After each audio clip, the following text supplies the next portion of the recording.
Solitary confinement of the mind is a practice I can't conceive. I'm relieved, not distressed, but I'm blessed by what's perceived. Receive thoughts through visions, never believe the words. Explore the third dimension. Pay attention to what occurred. Blurred earth leaves behind purple clouds that pass, leaving a trail of green grass. Smoke, the sun breaks through at last. Blinded by rays of light, all I see fades to white shades of night. Condemn and then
to concentrate in mass complications of nations. Oceans are spraying mystical thoughts across the nation. Tasting the sweetest flavor from the essence of the natural spring. I'm doing the dance and stuck in the trance as long as the pasture gon' sing. Along with the choir, then we can get higher than taking a match and lighting a fire. No wicked desire as long as the fire gon' catch. Now this is the way to get a session started. Blessed until the rest departed. And now I can disappear and do my own thing. Impossible, possible, possible, possible, possible, possible, possible, possible.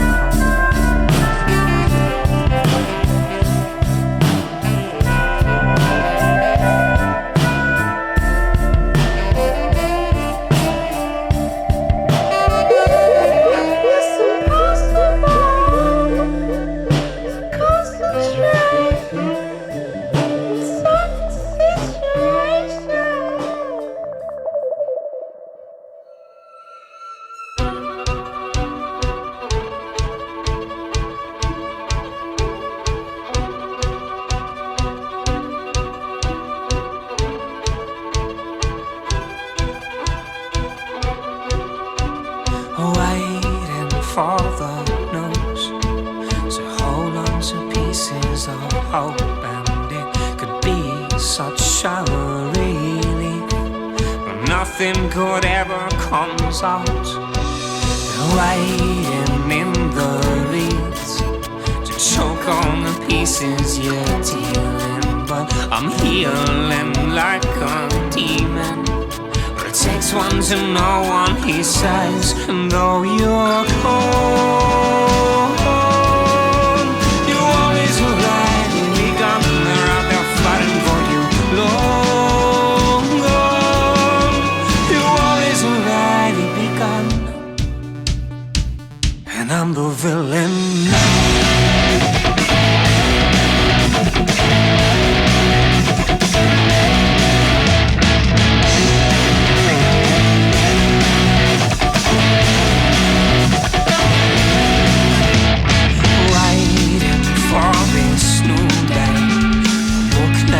Closes it away.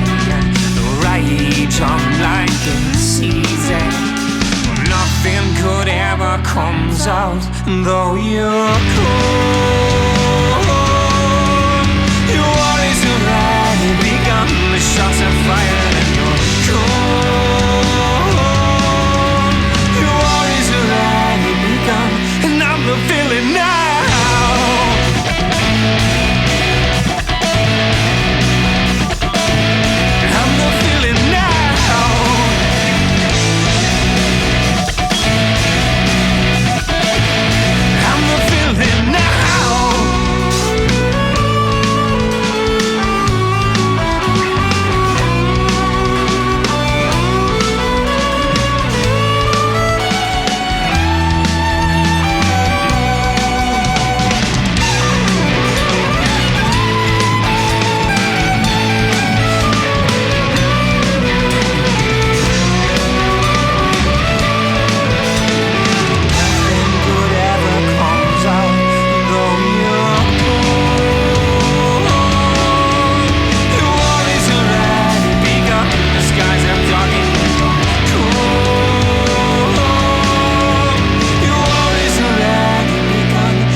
Hey there, fella patriots. Buford White here. Just wanted to tell you about my GoFundMe. I'm in the hospital now, even though I'm the anti-vax orchestrator. I'm on a ventilator. My lungs are stickier than now and later's. I'm on a ventilator. Tell my son I'll see you later, alligator. I'll see you later, kiddo. I'm on a ventilator. I see you. They just put me on the elevator. That's not a good sign. I'm on a ventilator. I was so dumb I didn't need a calculator. So now I'm on a ventilator. Regretting things in my life. By yelling at my kids and beating my wife. Now I'm laying here gasping and writhing in pain. Any day now I'll collect my Herman Cain award. Lord knows I can't afford these hospital bills, had to sell the Ford. And apparently my son just totaled the Accord. Drunk driving just like his This dad. is all my fault. Yep.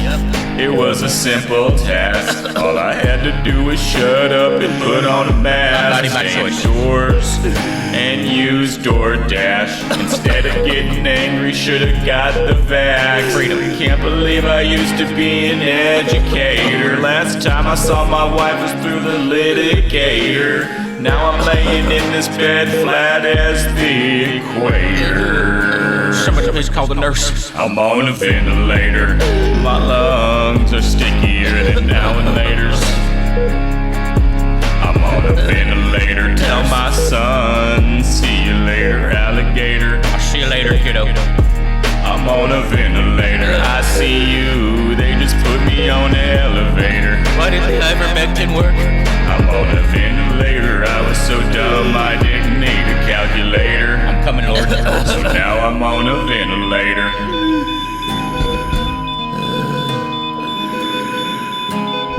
Why? I'm Buford White.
your touch. I want to show you how. I want you next to me.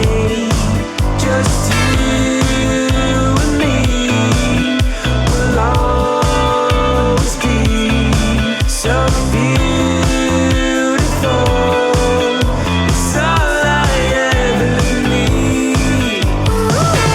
Your danger in disguise feels good to be alive. Come take my heart, come take my heart away. I've been high too long, too numb to see what's wrong. Come take my heart, come take my heart away. You're just a stranger chilling in the dark.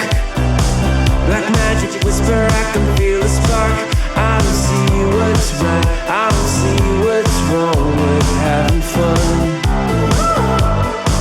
Just you and me will always be so beautiful.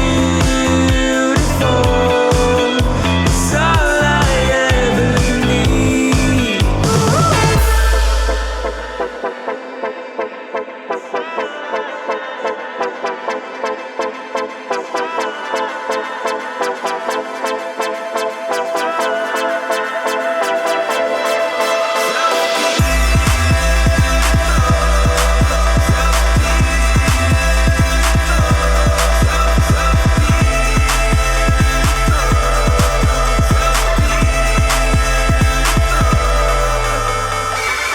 Your danger in disguise feels good to be alive.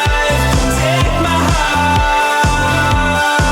come take my heart away. I've been high too long, too numb to see what's wrong. Come take my heart,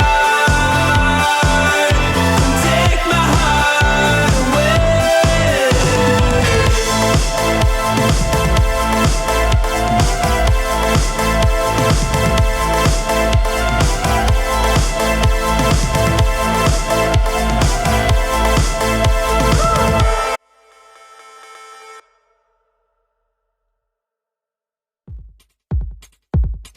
There once was a man named Carlos C. who thought he was smarter than my friends and me. His ego was big, but his horse was slow. Ride slow like your brain cells flow. Soon may the reckoning come. They recalled 3, but only got 1. One day when the voting is done, we'll take our flags and go. They had big fits about the mess and went to the Board of Suits to ask, how can they bow to a tyrant named Gav? But the mandate say hell no. Where does the anger come from? Bumps of coke and shots of rum. One day when the voting is done, put your flag on your truck and go. Da da da da da da da da da da. We fought with the man and he fought with me through a bunch of parties and drank for free. If you want to join the club, there is a large fee. They must make their donation goal. Where does the money come from for all these cold-bright dudes to run? Follow the eastern sun, the answer's on Selmo. They'll recall him and they'll fire her. Their poor choices will cause a stir. There's no drawn lines, they're all a blur. Fall in line or you will go. Hey Vlad, your emails are bad, your comments are stupid, and your life is sad. But we like you though, cause you get real mad, but we'll never admit what we know. Da da da da da da da da da da. They filmed everything for all to see, a 10-part documentary. Oops, that's not what was meant to be. Take it down and have another go. How many versions will come? How many episodes will this one run? When the recording is done, there'll still be flakes of snow. Their comments are taken out of context, cause they don't know what steps to take next. Even though every rule is plain text, they'll pretend like they don't know. When the elections come, they'll act like victims and play real dumb. Blame the voting machine if someone else won. Making problems is all they know. Where does the anger come from? Bumps of coke and shots of rum. Soon out of town you'll run, into Texas you will go. Hello, and good morning, everybody. It's another episode of Media Wench Monday. I'm here to talk shit about Shasta County, because that's what we do on Mondays. How's everybody doing? How was your weekend? Did you do anything fun? I did some fun stuff. I got to take my mom out. I despise most holidays.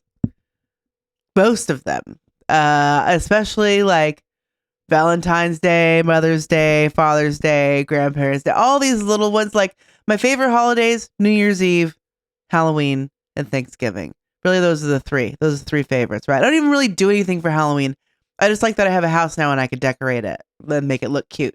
That's it.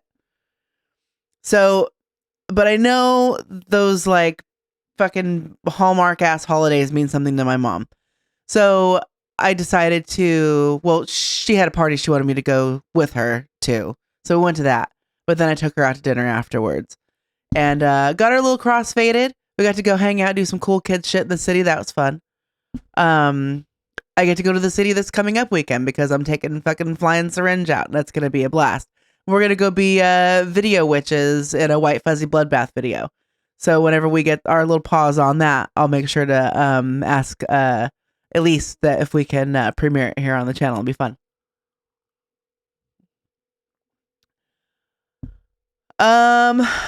What else? What else is going on this week? Oh yeah, there's a fucking shit show of a fucking primary that's gonna happen tomorrow, which I suppose I will conveniently be around to cover most of, I suppose. Not really a whole lot of action that's going on in the morning, and I highly doubt that there is. I don't think that there's a meeting tomorrow. I'm gonna just check the fucking calendar, just to make sure, but I don't think there is. February. Yeah, because it's election day. So, but the 12th, the 19th, and the 26th, they're all going to be live and unpausable episodes of Soups. So just in case you hate Monday and you only here for fucking Tuesday, then that's your schedule. There is some stuff, like some last minute, I don't even know if it's last minute shenanigans. There's definitely some shenanigans that are going on. And of course it's the right-wing people, because I don't really have anything better to call them. I mean, I do, but I don't want to say it on stream.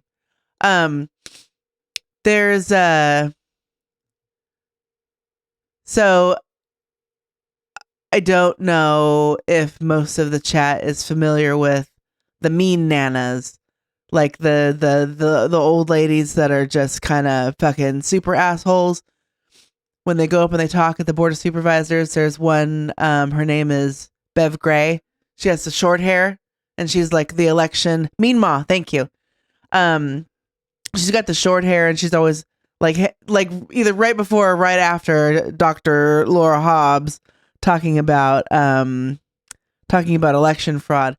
Well, it seems that sometime, I don't know if it was last week or the week before, there was an ad that was taken out on local radio stations asking to report extra ballots. Like if you get, if your husband passes away and you get his ballot,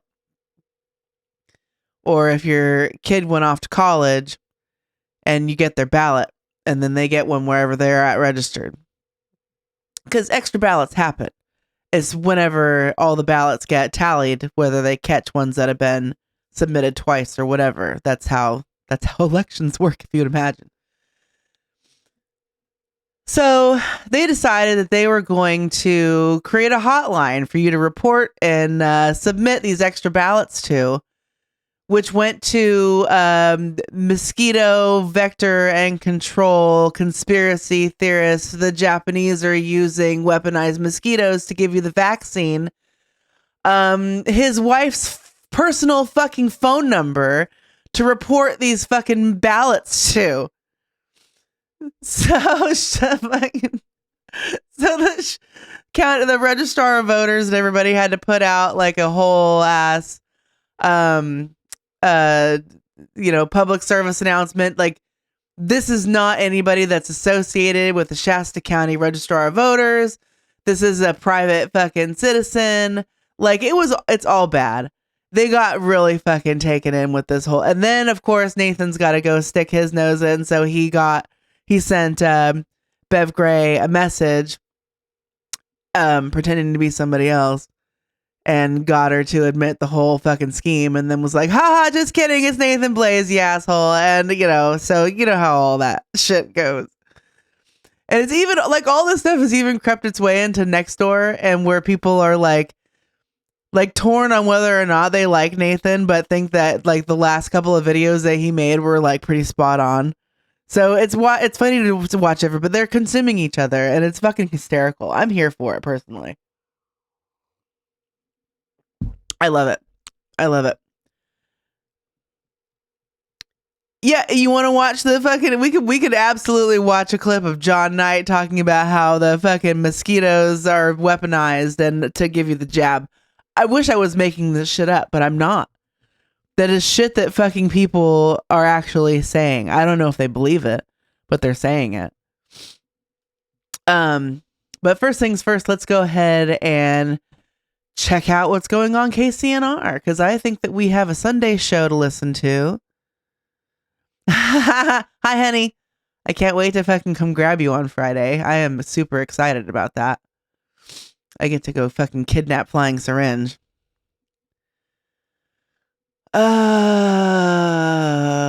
Let's see what's on KCNR. I keep forgetting that there's an app that I could use to like switch scenes and shit like that. One thing real quick that I should talk about now, and I will also talk about later, and there's also an announcement in the chat. I have upgraded my computer. Dave is working on it now. There is a donation link to my PayPal if you would like to assist me and my unemployed ass in offsetting the cost for that. My PayPal is at the Media Wench. It's very, very simple. I have received several fucking donations from Shasta County from fiscal conservatives who appreciate my fucking shit talking, which warms the cockles of my little black heart. My mom doesn't think it's very impressive, but my stepdad certainly does. Yeah, so I'm gonna be able to have Video Ninja guests and stuff, and yeah, it's gonna be an exact fucking carbon copy of producer Dave's setup, except for here in my lovely studio at Echoplex 2 in Lockford. All right, programming. What do we got? We'll probably have Poke the fucking Hornet's Nest or whatever it's called with fucking Dipshit and Dipshittier, because Kevin's show was the week before. Doug Janky. Good morning, my lord. The views and opinions of shows on KCNR are those of the hosts, guests, and callers only, and do not necessarily reflect those of the staff, management, or advertisers of KCNR Radio. Poke the Hornet's Nest. I'm Nick Gardner. I've got my co-host, Doug Jenke here. Poke the Hornet's Nest. An animal story, a wildlife story, and hurry up because I just can't wait. Fair enough. Good morning, Mr. Nick. How the heck are you? Oh, I still got it going on at the ripe old age of, what am I now? I'm 73 and 3 months and 21 days. And folks, he did not take his shoes off to actually come up with that number. Very impressive, Nick. Very impressive. Hey, back when I started doing this gig with you, you used to tell wildlife stories about you canoeing, kayaking, and probably smoking dope for all I know. I mean, you're an old guy. Smoking dope. But I have a really cool one that I wanted to share because it just happened, and we were up at the horse sanctuary, and we were feeding the horses, all 240-ish of them, and we noticed some big things up in the sky. I mean, they looked like really, they were high up, but we couldn't really tell what they were, vultures or whatever, but they were up there pretty high. And I started walking away to do something, and my wife kind of watched them, and one of them just dropped like a vertical anchor, just straight down.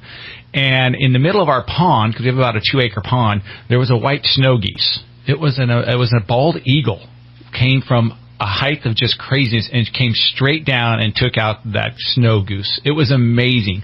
And then it had to swim. Literally, the goose was too heavy. It had to swim, pull it to the shore, and then we got out the camera and binoculars, and the bird was just massive. I mean, it was a massive bald eagle, and the buddy landed around next to him and hung out for a little bit. But that's nature. I mean, holy cow. I mean, when do you get to see a bald eagle come down and take out a bird that's, I won't say equal size, but at least half the size? And I mean, it was... You can see all kinds of bald eagles in Northern California, especially around Patrick Jones's proposed gun range. You know, I've seen that before. I saw a bald eagle swoop down. I still have stream control on my computer, on my phone. And he was on his back, swimming with his wings. He was finning himself into the shore with his wings, actually swimming. Yeah, Lizzie said that he was the goose was actually kind of fighting, putting up a fight, as the bird, the bald eagle, was pulling himself to the shore. But it was pretty amazing. That was quite something to see, because you don't get to see that hardly ever, if ever. So there's my wild story. Took 42 seconds. Let's move on. What's up, Nick? Well, I've got 2 callers that are going to call in. Leslie Lavanovich is going to call in. She was assaulted at the supervisors meeting this last Tuesday. What? And then Laura Hobbs is going to call in and explain. Actually, she's going to explain a little bit about the. Good morning, Riku 2K. Good morning, One Inquiry. And about her little to-do about the license plate that Mary Rickard rides around with, 666 on there. So we're going to hear Laura's side of the story and why she brought that up. But we're going to start out with some clips. I've got some clips of Tracy Edwards from Wind River Casino that was on Carl's show. I believe it was Thursday. I think it was yesterday. We're pre-recording because Doug's afraid he's going to get snowed in. He lives up there with a bunch of inbreds. What is it? Shingletucky? Shingletucky, where the dogs talk and the people bark. That's right. I love it. Great pizza. So anyway, I'm picking on this. Jeff Godert was on KQMS here about a week or so ago, doing his fantasy reasons for wanting to recall Kevin Cry, one of the best supervisors we've ever had. And I've got 2 quotes here. These are quotes word for word that came from that interview, and you can go back and go to their website and click on the podcast and listen to it. Here's the first quote. 30-year agreement that Cry organized and negotiated that was opposed by the DA, the sheriff, and the fire chief. Now, Tracy Edwards is going to tell you how long this has been negotiated, and remember, Kevin Cry's only been there a year. Here's the second quote. And Cry, without even consulting the DA, the sheriff, the fire chief, entered into a 30-year agreement that has been determined, or at least analyzed, to leave like hundreds of millions of dollars of unreimbursed expenses to the county. So can we go to that first clip? I'm sure Christina's ready, and Christina's the only one I care to say hi to in the mornings. Actually, Frank's great, too. Yes, Frank is great. Sometimes I don't know whether I want to say hi to you or not, Doug. I never want to say hi to you. Doug's mean to me. Go ahead, Christina. And like they rushed it. Here's the big thing, that they rushed it through without talking to anybody. Right. And I knew better than that. Right. So, well, yeah, if 4 years is considered rushing, but I have. let's see. I've got my notes that right. Linda was I'll have to talking have about. Dave help me with that one. Things like the lawsuit's silly, frivolous, all kinds of things, and I can use so much stronger words than that. Clearly, we do have FCC. Yes, I know, and clearly this lawsuit was filed. And let me give a little more technicality to that. There was it was filed, but they have 60 days to serve the Board of Supervisors. Now it was filed on February 13th. Right. They have not served the Board of Supervisors as of yet. I checked on that this morning, so I don't think that's happened. So, they could not serve the supervisors, and all is for naught, and then there's nothing to it. Do you think they're waiting for the election and results of the recall election? I think that is one thing, and I also think it's a political stunt. Somehow our agreement got caught up in all of the animosity with the Board of Supervisors and the recall Kevin Cry campaign, which is absurd. It's completely a separate issue. It is a separate issue. Absolutely. And when I was on the radio and there was a little bit of negative press back on the agreement is good news. I think that we got caught up in this, the recall piece and, everything that they're trying to do. I think it's a political stunt to be able to say, look, the county board has been sued again, so, every week it's a new lawsuit. It's not something that we have to Right. We don't have to pad those numbers. Y'all do it just fine on your own. This thing for 4 years, and it was clear the last time you owned it. Absolutely. I'm not high enough for this shit. I said this last time we were here. We've worked with 8 different county officials, including 2 county councils, 5 county CEOs, and 1 assistant CEO. The staff knew about this agreement. They knew about the agreement because way back when they were all asked, the departments were asked to provide to, I think it was Larry Lease at the time, what does your department need? So the first agreement we worked on, the fire department wanted a brand new fire station. The sheriff's department wanted all kinds of things. So they've known about this agreement. So I don't know why they said they haven't. That's maddening to me. We've been working on it, for 4 years. We get to a good agreement, and then I'm hearing this, we're costing the county millions of dollars. First of all, the agreement's not even in effect yet, so I don't know how anybody knows, what the county is losing or not losing. We've negotiated for law enforcement, fire, and everything else in the agreement. We provided agreements to the county for the surrounding counties. Shasta County is going to get more than Siskiyou, Butte, Tehama, and their agreements. We're comparable with those counties. The opposition has provided agreements that were from San Diego, Los Angeles County. They think that they're comparable with these smaller counties. I don't know, because of landmass wise, or because they resorts, like their ideals are the same or something. But in Southern California, Shasta County has way more fucking people. They can't keep comparing themselves to all these tiny counties that has a bunch of dirt that doesn't fucking vote. Negotiated himself. They started with Larry Lease 4 years ago.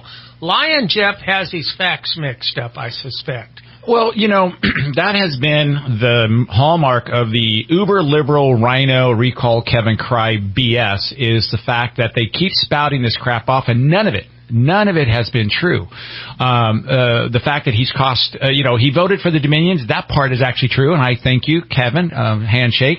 But everything else has been a complete lie. And here's just another one where Mr. Godert goes out, does what the liberal playbook is, which is throw out an absolute abject lie, and now the other side has to go and try to defend a lie, which just has no basis in truth. And when Mr. Godert and all this is hilarious whenever these people have people that they quote like Mike Lindell and shit. Why doesn't he go back and start going, hey, all of our previous Board of Supervisors didn't get us any protection all of these years. At least we're getting something now. And hundreds of millions. First off, hundreds of millions. Let's go with 100 million over 30 years. That's $3 million a year at a minimum that he's saying it's going to cost us. Well, I would like to go back for the last 20 years and find out how much money has the county put out that they didn't get back. I'll bet you it's probably equal to that, if not more.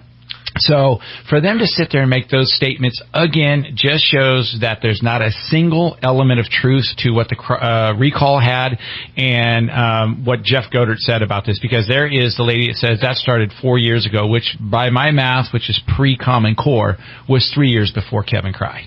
Okay, the third clip is going to explain the lawsuit, but I want to point out before we people who don't understand Common Core math use their fingers and toes to fucking count how many years old they are. I'll bet it doesn't come to fruition. It's just a headline that they put up there, and Dave Binda's just happy to go along with it because it makes the Board of Supervisors look bad. Well, that's again, it goes back to that throw the crap out there, whether it's true or not, throw it out there and then retreat to the cockroach-infested hole you come from, and then we, as common sense people, have to try and figure out where did this come from, what is it? So what do you got for us, Nick? We got clip number 2. Tracy's going to explain. It's literally just how you fucking think about how to add shit together in your head. By Tim Garman. Tim Garman. Just want to make sure that name is fair. Right. Yeah, so we negotiated those agreements, and you said, I'm not sure if other tribes have negotiated similar types of agreements. Usually they're like flat payments. Yeah. And then, how many ever calls you have. But we wanted, to pay as we, pay what we're really using. And so we did these on-call, or not on-call, per-service call-based payments. And we did a cost-benefit analysis on what it costs to Shasta County to provide services to Shasta Lake City. Our call per service, we're paying more than Shasta Lake City. There's no reason we should have to, but that's what we decided to do. So, this agreement is fair. It benefits both the tribe and the county, and I think that you talk about some future harm, and something I think that just throws this whole lawsuit out on its face. There's a provision in this agreement that says if the county is not recouping its costs that the tribe is costing the county, we have to renegotiate. So there's a have to renegotiate. Right, but that only works if you haven't installed your own DA and installed your own ROV, and now you can appoint your own fucking supervisors when one gets kicked out because you've turned it into a charter county and then taken away all the rights of all the other fucking voters that you don't like. Archive that in fact there is a clause in there that says if the county is not breaking even at a minimum, they can renegotiate the contract. Have to, and words matter. I want to point something out. I've been against this casino moving, mainly because of, I believe they're going to bring crime over that way and inebriated drivers. But I have nothing but good things to say about the tribe. They contribute to this community so much that it's just unbelievable. And if I had to take a business... Well, except whenever the clinic was offering vaccines, and then I'm sure you had bad things to say about the tribe. I've never heard of them lying or backing out on anything they said. Well, it's funny. You and I actually differed on the radio many shows back about that because your opinion is valid, but I think the foundation is flawed in that you're making the business responsible for the actions of humans. I would say that if you probably asked the Highway Patrol, the sheriff, the police department, were there way more accidents caused down at that area than there were elsewhere on 273, and were they directly caused by people patronizing the casino? The casino down in Orland or Corning, the Pascanta tribe, they're right there. And as far as I'm aware, it would be a great case study. Have they seen massive increase in inebriation or crime since that thing was opened up? Because this is basically going to be right there on the freeway. It's going to have the on and off just like those guys do. But there's a lot of other elements that bring people to the casino over there, namely the fucking discount-ass fucking gas station. I don't agree with that's like a full 20 cents cheaper than every other gas station around it for like a 10 or 15 mile radius. The casino, and that's get on I-5, go north and south. Here on Bonneview Bridge, I'll bet you it builds up. We maybe ought to see if we can't stake out some of that and rent out open-air condos underneath the Bonneview Bridge. Now, there's a real estate idea I hadn't thought of. Money-making deal from Nick. But, Nick, the thing is you may be right and I may be wrong. Probably. I probably... Did we just have a little gap? Sorry. Probably right. But the reality is, the other thing is when I get my fucking new computer, I will have a better Wi-Fi antenna. And there is wildlife galore. I mean, they're under the train bridge. They're under the thing. Are those people just going to wholesale move over to the Sacramento River? They're already there. So I agree with you, and they're not just there. They're in every green belt all over California, all over the city of Redding, and that's because the city of Redding is liberal. They've got 3 Bethelites on. But it's not. For Christ's sakes, they're giving the homeless rescue magnet, the homeless magnet down there, $3 million to build a daycare center for them.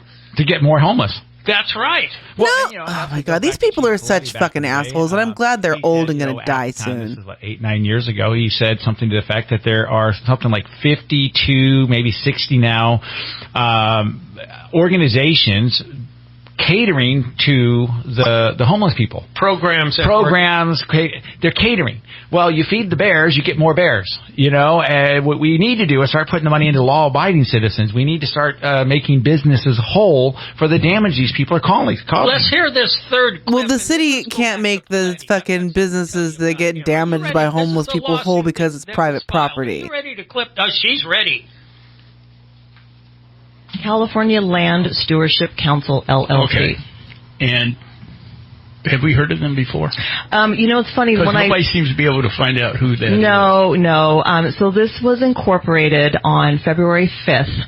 Right, but these fucking crusty old fucks don't know how to associate homeless people as people because they just don't think that once you don't have any money, then you cease becoming a person because you don't have anything to contribute to society, which all they care about is fucking money and stuff. So you can't really tell.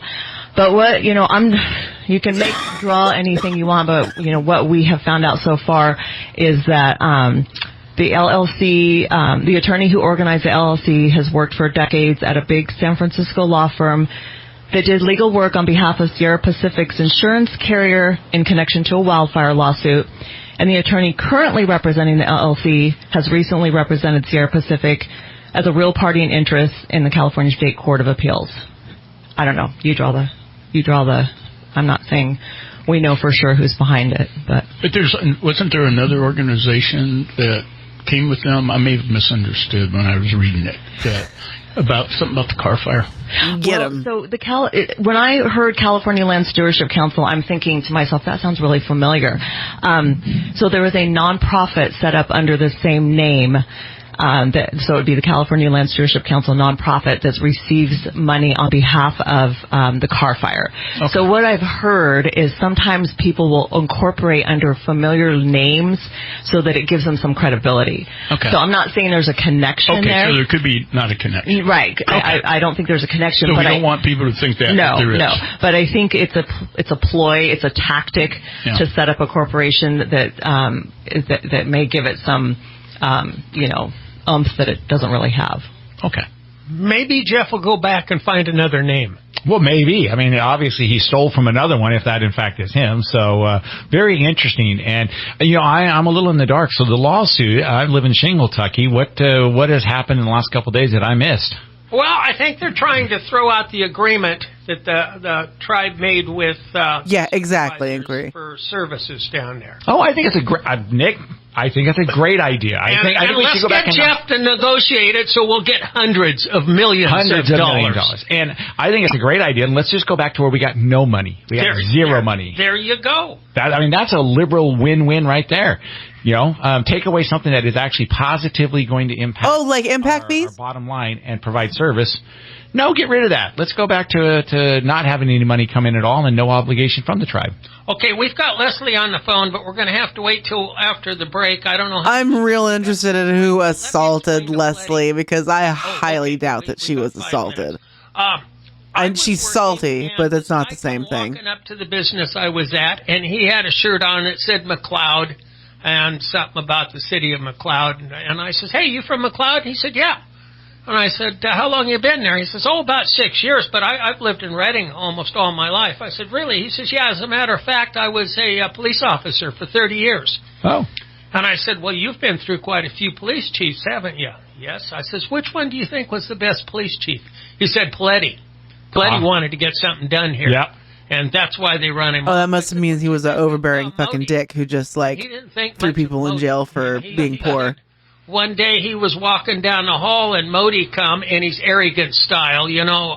Charlie Can't Count from the recall committee reminds me a lot of him. In fact, I understand they're buddies. But Modi come walking down all stiff and stuck up and thinks he's a big cheese, and he stopped this guy and he says, "Hey, I was just looking," and he said, "I see where you made more money than I did last year." And the guy looked at me and he says, "Well, sir, I probably worked harder." And he said Modi just turned red and turned around and went the other direction. And he didn't say anything really bad about any of the other ones. He said Roger Moore was pretty good. Yeah. I don't think he worked under Schuler. And, boy, he really pumped on what, gung-ho Paletti was. He said when Paletti saw him in the hall, he asked him how his wife was by name, his kids were by name. He wanted to know how things were going. Very personable person. Yeah. And I had the impression that he wanted to clean this homeless mess up, and if we'd have had him, and Leonard Modi was the main guy that got him fired, and if he would have stayed, I think our city would be in a lot better shape. These guys' idea of cleaning up the homeless problem, though, is like How do these police throwing them in a fucking burlap sack like a bunch of unwanted kittens and tossing them in a lake. That's not a solution for cleaning up the homeless problem. Wow. And that's kind you of need to have these services and these independent organizations and these state-funded organizations and these privately owned organizations, because there's a lot of homeless people and each organization can only accommodate so many. That's why there's multiples of them, so that multiple little pods of homeless people who are unhoused or fucking just people who need some fucking help can get some fucking help.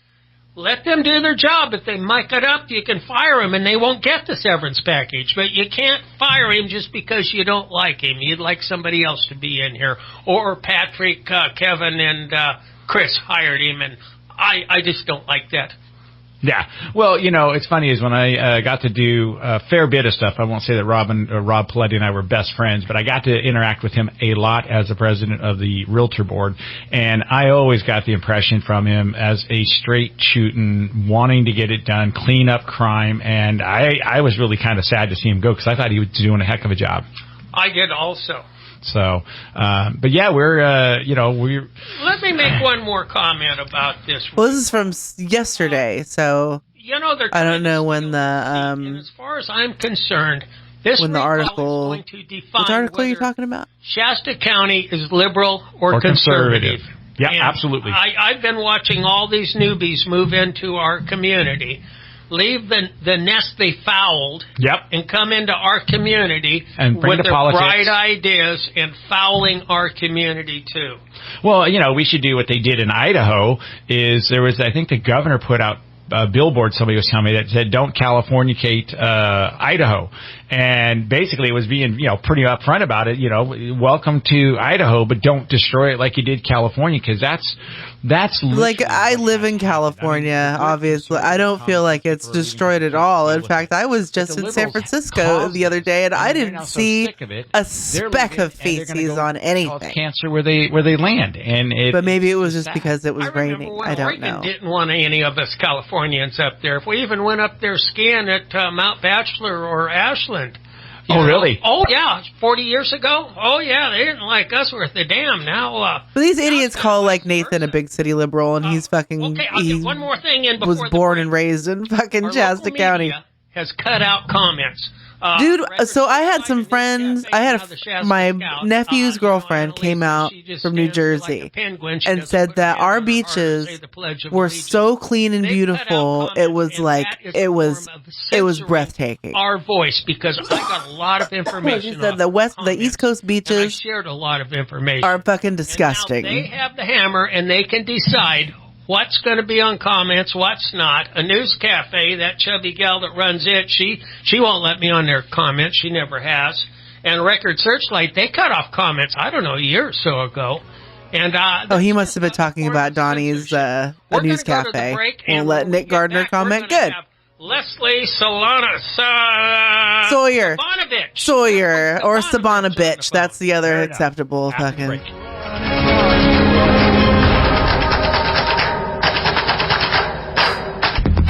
There are places in Northern California that are not expensive. I wouldn't recommend fucking Redding ever. In fact, I just recommend people leave Reading as fucking fast as they can. But the area where I live in is actually very, very nice and absolutely reasonable. I'm pretty sure that I bought the last house that was affordable in California. I'm sorry. Why? Because there's always plenty for your paws with delicious home-style options that deliver choice, value, variety, I love and local a cozy commercials, way to guys. make memories and celebrate occasions. Come on in and remind yourself what guests all over the country are discovering. Black Bear Diner. No, Black Bear Diner is disgusting. Get ready. Ew, Black Bear Diner is gross. With Edwin McCain in the Wind River Resort and Casino Event Center on. Yeah, if you're gonna buy your own property in Reading that's like ranchette size, you know, so where you can keep people out, maybe that's all right. There's areas I still wouldn't fucking buy a ranchette just because. $10 free slot play. For tickets or complete details, visit windriver.com or call 1-800-280-U. Corvallis. I live by Corvallis. I lived in I lived in Monroe. Tired of that long which is on like Highway 99 in between. Try Reading Regional Airport, where you can Corvallis travel the world and with one connection on Eugene? United, Alaska, or Avelo Airlines. RDD is located. I used to love Black Bear Diner, but then I got better taste. Enjoy quick check-ins and travel with ease and convenience. Getting where you want Sorry, to go Lord, I'll die of that hell. with non-stop flights. to San If you work Francisco, remotely, it's Seattle, awesome. Los If Angeles, you have and Burbank. internet that's worth Enjoy a that shit. vacation If you've been you're dreaming stuck about. on Fly fucking with ease and satellite or something convenience like from that, then Reading you may Regional be out. Airport. It's just okay. Welcome back. They're like I would rather eat at Country Kitchen than Black Bear Person on the Diner. phone that you have asked to call in and give us some information. So what are we going to hear?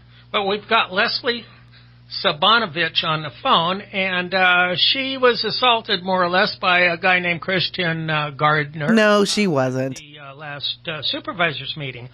Kevin Cry had brought in a doctor, Dr. Khan Amahani, and he is from Washington. He's an expert on neuroscience of child mental well-being, and he was explaining the importance of having 4 positive adults in every child's life and how it focused their brain on where they had to go. Yeah, REU, that's a fucking mob organization, I swear to God. And Leslie was sitting with me, and we were probably 6 or 8 feet from Christian, and I kept looking at him. He is a clinical psychologist here in Reading, and worked for the government, I think, his whole term. So that says a lot.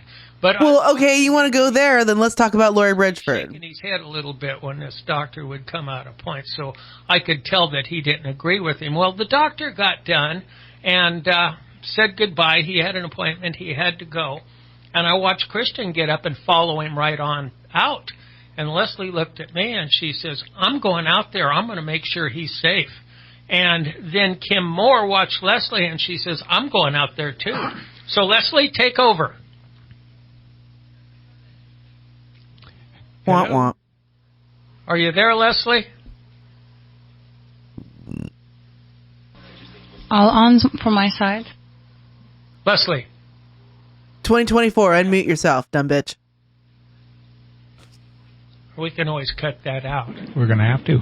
Well, you can't cut it out. It's live, you dipshit. Okay, I just introduced where you and Kim Moore followed Christian on out and watched him confront Dr. Khan Omahani. So do you want to take it off and tell us what happened? Yeah, absolutely. Go ahead. Okay, so basically what happened was we have witnessed this person attack other guest speakers. And I find it hard to believe that Christian attacked anybody. Like, their version of attacking, what actually attacking is, like, Christian may have gone out to go speak to somebody, but Christian is the one that Dave calls MSNBC pilled. I don't think, and I would be willing to put money on, that Christian probably has no record, absolutely 0 fucking instances of any kind of fucking violent behavior whatsoever. I don't fucking believe that Christian is a violent person. And there are people in chat who could tell me whether I am correct or not. But Christian seems like somebody who really wants to outsmart somebody with his words and not his fucking fists. And he's a big guy. He's not a little dude. You know, I've seen him standing compared to other people. I would see him standing next to Chris Kellstrom, and then we can really get a good gauge, right? But I don't think that, just like I don't think Dolores would ever hurt anybody, like physically. I don't think that about fucking Lori Bridgeford. I think that Lori Bridgeford would probably maliciously fucking hurt somebody. Just because I've seen her behavior. I've seen how she acts. And after watching people for years, you can get a fucking gauge on how they would be when they're not in front of a camera. And I highly fucking do not even fucking come close to thinking that Christian would ever put some hands on somebody or do anything malicious to him. You said attack. Lori might not attack somebody directly, but she will give your information to somebody who will. And that I fucking believe 100% of my being. Not physically attacked, verbally attacked. Not physically attacked, but I mean, Yeah, not physically attacked. She just fucking said it. God, what a fucking, like, every fucking accusation is an admission with these people. Every fucking accusation is an admission. And it's not even something that they realize that they do. They just fucking do it. It's like the and all the rest thing with Lori Bridgeford. She understands it. I mean, she says that all the time. But would she fucking continue to say it if she knew that fucking Nancy Pelosi says that shit all the time? Probably. She'd probably notice it more if she fucking realized it. But they don't fucking ever watch anything from the other side. They just fucking parrot whatever somebody else says. But anyways, I digress, as I usually do. Every fucking thing that they say is a fucking tell. And you could probably guarantee that whatever they're accusing somebody of is either something that they've done themselves or a fucking 100% fucking just a fabrication of fucking facts. Hey, bae. Had one guest. We're listening to Sabana Bitch lie about being assaulted by Christian Gardner. Who he got right up in his face and was leaning over the top of me and cussing him out. So that's what you expected I've this seen time. him. Yeah, Okay. absolutely. And Go ahead. This guy was so sweet, and he had no business. He's from out of state. It's not like he cares about our local drama. Then what the fuck is he doing talking at a Board of Supervisors meeting? Why isn't he talking to the Board of Education instead, is where he belongs? Because Kevin Cry needed something to make him look good. He needed some sort of something to put something on the fucking agenda that makes it appear like he gives a shit about what goes on in town. Although whatever he put on there doesn't have anything to do with anything that the board has a jurisdiction over. So I don't understand the fucking point. Yeah, he's just running the clock out. You know what? You were absolutely correct. And I need to fucking, yeah. Because it was the last meeting before the recall election tomorrow. And fucking, I know that the people in here that are local, I'm preaching to the fucking choir. But do not fucking sleep on tomorrow's election. If you're in District 1, go vote to recall Kevin Cry. Because you know what happens if you don't? Then they're going to fucking turn Shasta County into a charter county because they don't want Newsom to fucking to appoint a supervisor, but that's going to turn into them being able to recall and then appoint a registrar of voters. It's going to turn into them being able to recall and then appoint a district attorney. And then y'all are fucked because they've already fucked you for fucking 10 years, changing your jurisdiction from a rural county, from a suburban county to a rural county. And that takes away state dollars for programs like mental health and shit that will help the fucking homeless population. But these motherfuckers don't know how to run a government. And then they're trying to like say, oh, they're taking away your rights while they fucking directly right in front of your fucking faces are just picking away at every little fucking local control thing that the population actually has control over and trying to give it to themselves while saying, look at this over here trying to take your rights away. But just look over here. And it's happening everywhere. It's happening on every scale, from hyper local to hella local, all the way up to fucking the national scale. and everywhere in between. And for the last, I'll call it 12 years, the drama factor has like ramped up to 1,000, right? And so all of this voter apathy sets in where people are just fucking sick and tired of hearing it. And they're sick and tired of talking about it. And they're sick and tired of arguing over it. And they're like, they don't want to hate their neighbors. And they don't want to hate their family. And they don't want to admit that they were bamboozled and swindled by a con man. And just that one little thing, so much could be fucking fixed and forgiven and worked through if people weren't so utterly and completely embarrassed by admitting that they were swindled by a con man. And they're still being swindled by a con man. But people are so fucking embarrassed and so scared to admit that they were taken advantage of or are being taken advantage of, and they are wrong, that they will go to literally any limit to avoid doing that exact thing. And the older the generation, like these fucking boomers here, the even more like set in fucking that they will till the cement comes up over their face, they will sit in it and just drown in this fucking bullshit and die on that hill rather than just be like, you know what? I was wrong. I got swindled by a con man. And how do we fucking fix this? But they won't fucking do it. They just won't do it. And if you want to watch in real time the mechanics of the, hey, look over here, while fucking shit is meddled with over here, there's no bigger place or better example than watching Shasta County do it to themselves. I'm sorry, my friends in chat that are local and are dealing with this, but fuck, man, there is literally nothing like this.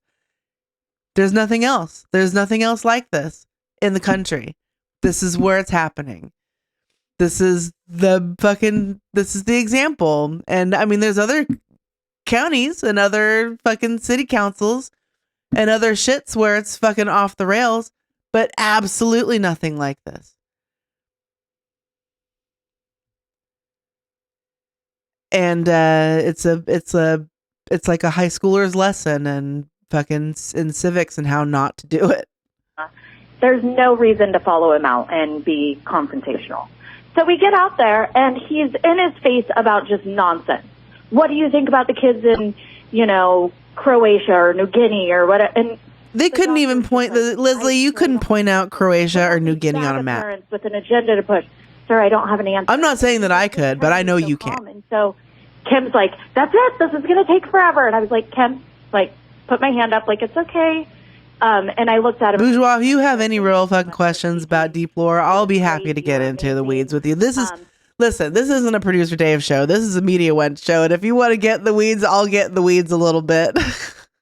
But I know you probably have a plane to catch. This guy's going to be at you. And if you need to know who Leslie Sabanovich is, she is on this other...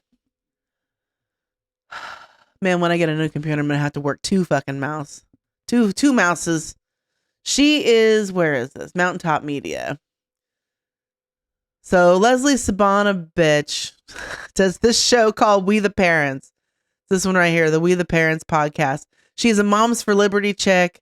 And there's a whole bunch of fucking lore about her and this other guy, Mike Paulbitsky, which we can get into also, because I think that I have all of those diss tracks loaded in my fucking playlist.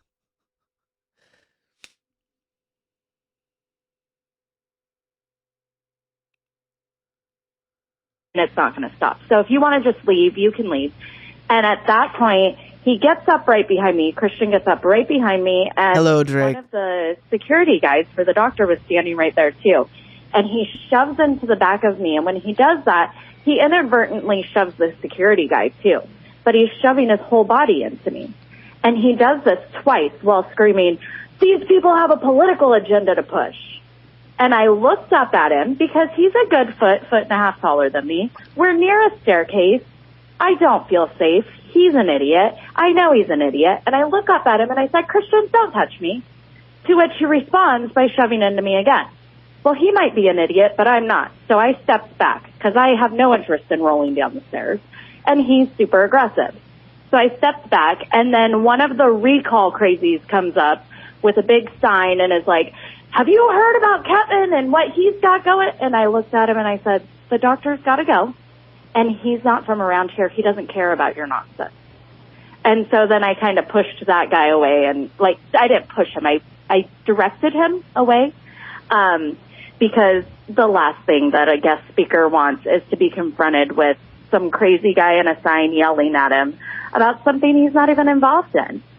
So really, because they didn't do that with Modi at all. I sent an email to the doctor and said, "Hey, I thank you so much for coming, but also I'm so sorry for what you witnessed outside. You should not have been accosted by somebody getting in your face. You should not have had this recall nonsense running up and screaming at you." But it was like this the last meeting before the recall. Like that was fucking posturing by Kevin. And this chick just falls right into it. It doesn't even. And be accosted or you're. I don't know, man. I kind of refuse to believe that she's dumb and doesn't know what she's doing, but she's probably dumb and doesn't know what she's doing. I could see you were flustered and upset. Have you considered contacting the police or anything about this? I did, actually. So I spoke to Chair Cry at the break, and I let him know, "Hey, this incident happened. Where do you want me to take it?" Well, he's not law enforcement. I don't feel like my life's in immediate danger, but I also think that his behavior is escalating. And he cannot be allowed to continue to intimidate people in the boardroom, and he cannot take things to a physical level. And so I said, "Do you want me to call and file charges? Will that help with mediating the behavior?" So no, she did not contact any law enforcement. To go ahead and file charges. I really just wanted Chair Cry to be aware of the situation in case, because he's not law enforcement and there was another escalation, or because I knew I was going to talk about it when I addressed the board. So I wanted him to be aware of it. But I contacted RPD and I did file charges. Good for you. Well, RPD cannot file charges. The GA has to file charges. Leslie, thank you, Nick. Appreciate it. All right. The police take a report. And I'm going to say I have been to 19 of the last 20 board meetings, and his behavior is escalating, as well as others. Yes. Because they're fucking fed the fuck up, Nick. Talk about the chaos at the meetings and that they're causing. 100% of it, profanity. Yep. You know, I grew up logging. I can out-profane anybody. Yep. And I doubt that. Used one word of profanity in there. These people just think that they can get away with everything, and it's getting to be a little more and a little more and a little more. And, you know, I kind of shove it back in their face, and I've stood up and made some loudmouth remarks, but I didn't use profanity. For instance, Jeff Godert, he went off for 3 minutes telling about what Kevin Cry had done for this recall, and it was just one accusation after another false accusation. So when he got done, I stood up and I yelled, "Grab Kevin, let's burn him at the stake." You know, people thought that was pretty funny. Well, you know, you got to have some levity every now and then. Yes, that's right. So we're going to get to Laura. Gosh, I can't thank you enough for calling in. And, you know, if nothing becomes from that police file, at least it's on record. Well, yeah. And, I mean, I would imagine. What do you think they're going to say about Laura Hobbs accusing Mary Rickard of being a Satanist because she has 666 on her license plate? Do we need to play that clip real quick? Does everybody know what's going on? Because that shit's wild. Play a clip? Okay, I'm going to play a clip real quick.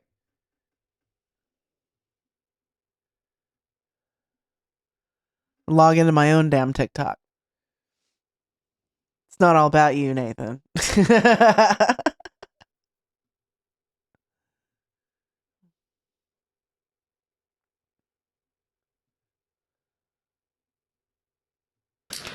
And I just want to bring this to the attention of the public. This is a different topic, changing topics here. This is the license plate of Mary Rickard, our supervisor here. I don't know why she chose the number 666 to Ellen, she paid extra for the this is my time. This is my time. No. She paid extra for this.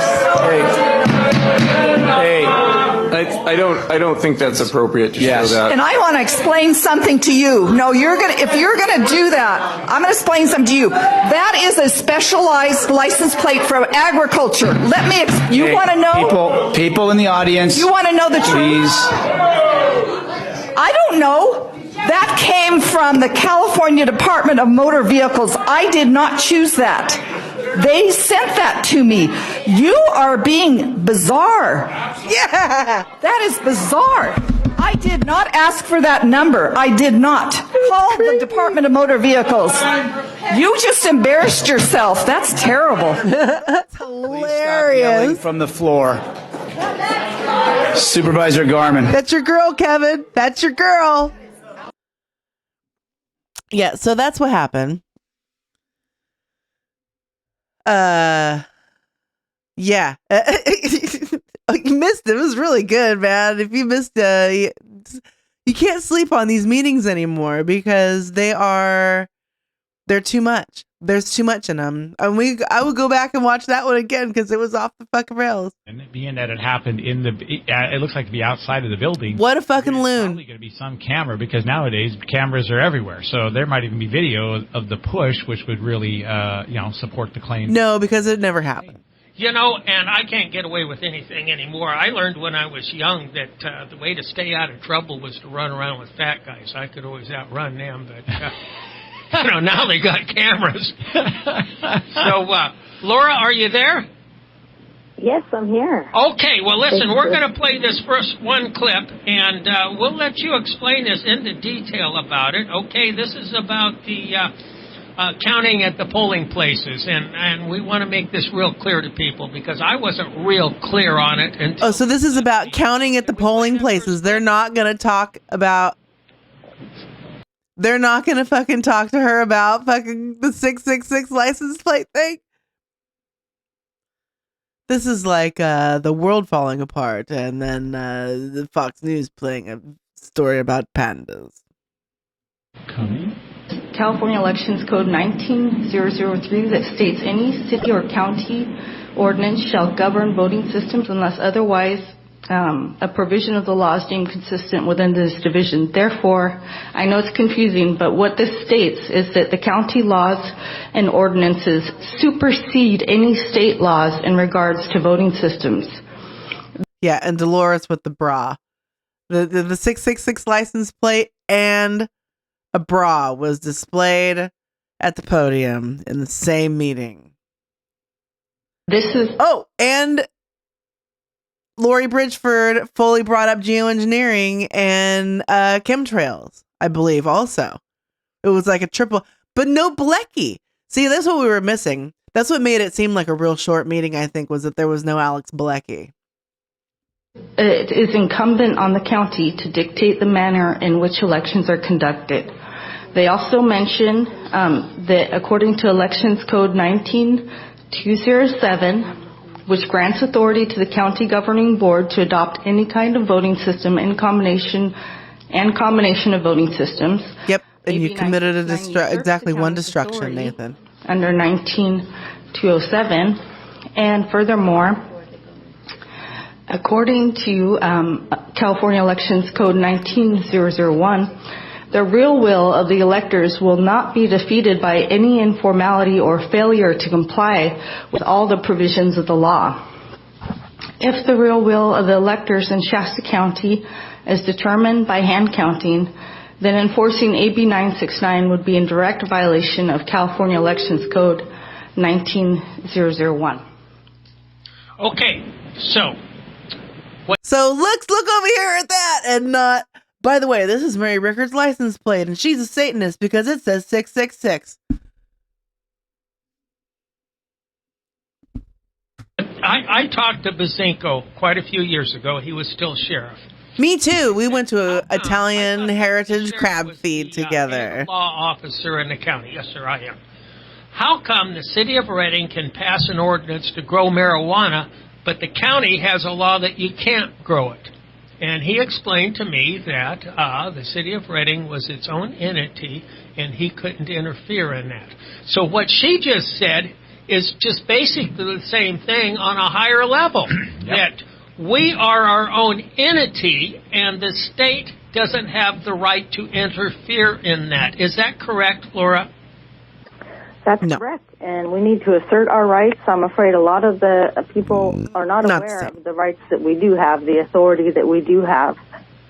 So we need to read into the law. I need to get some more coffee before she melts my brain. I'm sorry. Nathan's in charge of chat. That's right. And another part I finally understood that maybe somebody else doesn't understand. You're constantly going on about counting the ballots at the polling place with a paper poll book. I finally realized that if the ballots are counted where they're turned in, that they're not being transported from the polling place down to the elections office where there's a possibility of hanky-panky in between. It's a lot easier to observe the counting process because you're not flooded with a whole bunch of ballots. It's wide open. There's plenty of room. But more importantly, they tally it up at the end of the night because they're counting as the ballots come in. They put the tally on there. They call it in, and we have the results that night. So it used to be done. And they can even tape it to the door, to the precinct door. Anyone can walk by and see it with their own eyes. Okay, so I finally understand that, and he's kind of slow, so that took a lot of explaining. Good job. Well, too late. I'm back. Point something else out about Laura. Had your opportunity. She's gone in and dove into this, and she this is one of her main things, cleaning up. I listened to the other candidates. Well, what are you going to do? Well, we need to have the jail open. We need to build another jail. We've got a homeless problem. We've got mental health problems. Yeah. Well, who would have guessed? Yeah. We've got somebody here that's got a solution to something, and those guys, they just, we need to build the wheel. They don't realize, Alan Long doesn't realize that that's been proposed. It's going to cost well over $500 million we don't have, and it won't be built in 8 years if we started now. Yes. So now you had another thing you want to talk about regarding Laura. Nick, what do you got? Well, a license plate that came up. We're going to play a clip right now, and this is Laura finishing up her time. Here we go. Dais, her 3 minutes public comment. So go ahead with that, Christine. 001. And I just want to bring this to the attention of the public. This is a different topic, changing topics here. This is the license plate of Mary Rickard, our supervisor here. I don't know why she chose the number 666 to be paid extra for the. Oh, this is my time. This is my time. No, she paid extra for this. Hey. I don't think that's appropriate to show that. And I want to explain something to you. No, if you're gonna do that, I'm gonna explain something to you. That is a specialized license plate for agriculture. You want to know? People in the audience. You want to know the truth? Please. I don't know. That came from the California Department of Motor Vehicles. I did not choose that. They sent that to me. You are being bizarre. That is bizarre. I did not ask for that number. I did not. Call the Department of Motor Vehicles. You just embarrassed yourself. That's terrible. Please stop yelling from the floor. I guarantee you 100% of those people yelling were recall people. But more importantly, my thoughts were she didn't have to accept a 666, but it's Laura's time right now to explain, so take off, Laura. Oh, God, here we go. Well, I'd just like to say, I wasn't really able to complete my time up there because she was talking over me. And so my mic was essentially cut. Yeah, you can complete it now. Yeah, so I would just follow up, and I'll take her at face value if she said she didn't choose those numbers. I'm just wondering if she didn't choose those numbers and they arrived at her mailbox, why didn't she just send them back? Boy, that's darn sure what I would have done as a Christian person, like she is. She says she's... Because it's fucking stupid. That showed up at my mailbox. It would have gone back for sure. I would have marched into DMV. Well, and it's interesting, you know, we've got 7 letters in our mail, on our license plates now, and they're running out of numbers, and they have to keep doing letters and moving it around. And so I would have to find out, I'd have to hear it from the DMV, how did we give one person a random 3-digit number, that number of all numbers, when any time that you don't have one of those 7-digit numbers on your license plate, it's a vanity plate. And a vanity plate is your vein, and you have to order what you want on your license plate. What does that have to do with being vain? Unless they've just restarted going from 000 111, you know, I don't know, but that just is really odd. Imagine that sometimes in a sequence of numbers, some are the same in a row. They don't assign you your vanity plate. You put on there what you want. Well, in defense of Mary, she said this morning on Carl's show, and you can go to the archives and listen to it. It's about 7:15. Oh, I will. Thanks. She said it's a special agricultural plate and more or less said you didn't get to pick out your numbers. I don't know if that's true or not. Probably is. Who cares? She still accepted a plate that said 666. You know, I bet you if you went out here and sprayed 666 on the side of each car, you'd have a lot of people looking for the devil worshiper. Well, because all the people that would be doing that have probably lived through the fucking satanic panic and thought it was true. I guess relatively sacred for thousands of years, that number in particular, of all the numbers that exist on planet Earth, that 3-digit number in particular is associated with one thing only. And yes, I think personally because propaganda works. Asked for a new one myself. Take off, Lori. Yeah, what else you got for us?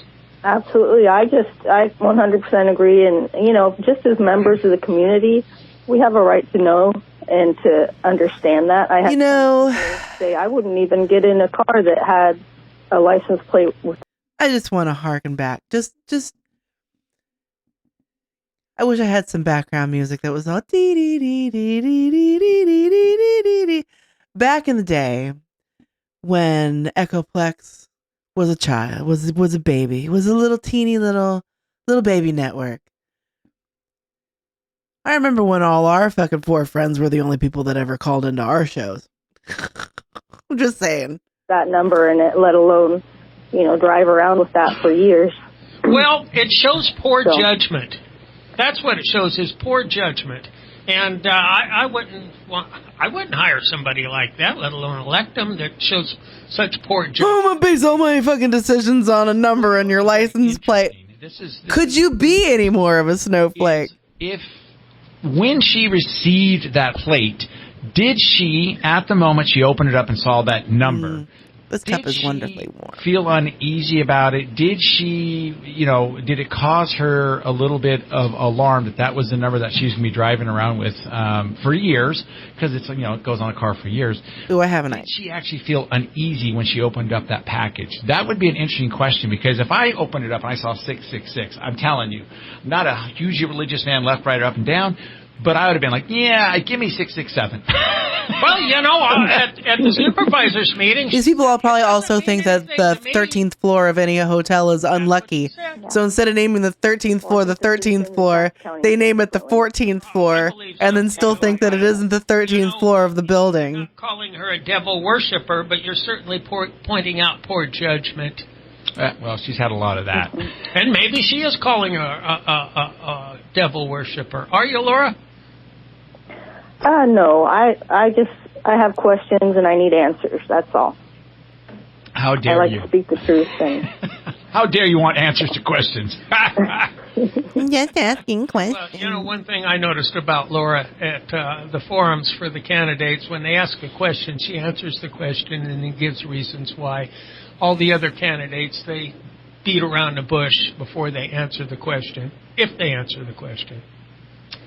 Well, that's politics. Is you got to talk in platitudes. You don't ever answer the question. You give general feel goods that people want to hear. And I think Dan Bongino says it best. Campaigns are sound bites and photographs. Sound bites and photographs. Thank you, your tube. Don't have to answer the questions. They're not going to. Yeah, just as long as they get elected. We're going to let you go. Laura, thank you so much for calling in. Thank you so much. Have a great day. It. VoteLauraHobbs.com. I did. So did I. There you go. So, Nick, we got about 5 minutes left. I see some writing on a piece of paper, which surprised me that you actually can spell. Pretty impressive at your age. Well, I got lucky. Spell check. Or you were back in the day when if you couldn't spell, your teachers would smack you on the knuckles. Well, that's abuse. They couldn't spell either. Between them smoking their cigarettes and having a flask of vodka in the drawer. We used to the good old days. We used to go outside Manitowoc Gym during basketball games or back to the snack bar, and it was a fog bank of cigarette smoke. Oh, yeah. It was just unbelievable. Yeah, I was a teacher's aide for PE, 4th, 5th, and 6th grade, and between every class, the teacher would run off around the corner and light up a cigarette and be in and out, and nobody thought anything of it. Nowadays, that would be, the devil itself. Assault on the kids' lungs. Yes. Well, that's probably the least of the assaults they're going to have right now between all the vaping that they're doing. But you got something there about Klamath River. What do you got there, big guy? Have you seen what's going on with the Klamath River? It is. What's going on with the Klamath River? To operate up there, and they said it's absolutely devastating. It's devastatingly tragic. It is just destroying that whole setup up there. They took those dams out, and all the sediment that has built up over these years is going down and coating that river. It's going to coat all the gravel that the fish need to spawn in. It's plummeted property values. Yes. All those people up at Copco Lake, I rode around that lake one time on my motorcycle, and they were built right down to the water line. I mean, it was beautiful. They had a wonderful place. They're high and dry now, and probably their houses are going to fall in down the bank. Well, yeah. And then the mud plume goes 2 miles out into the ocean. And can you imagine all the phosphates and contaminants in that water? Yeah, that have been gathering all the years that sediment has been sitting there. It's now been released. Congratulations. That water has been controlled for a long time, and people have built up. There's going to be some major flooding along it. Well, and the thing that's really sad is because it was done by a bunch of idiots who are not. They went to school. They have a degree. Well, they didn't care about the fact that dams are there,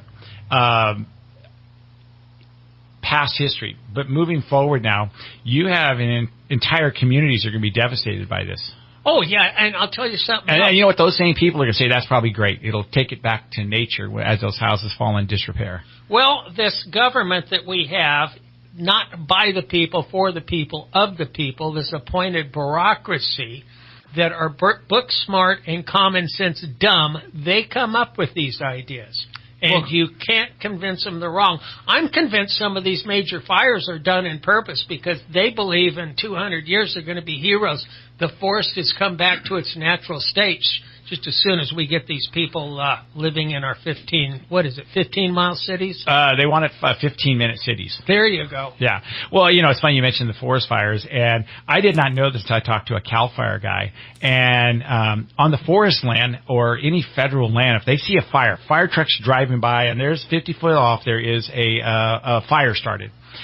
They cannot go on to federal land without permission from higher up, so they've got to sit there and watch it. So that's what bureaucracy does, is it doesn't have any common sense. They have rules, they add rules on top of rules, and I think Klamath River is going to be a tragic symbol of stupidity moving forward. And Warren Buffett, he got out of the liability, dumped it all onto the taxpayers, the California and Oregon taxpayers. Thank you, Gavin Newsom.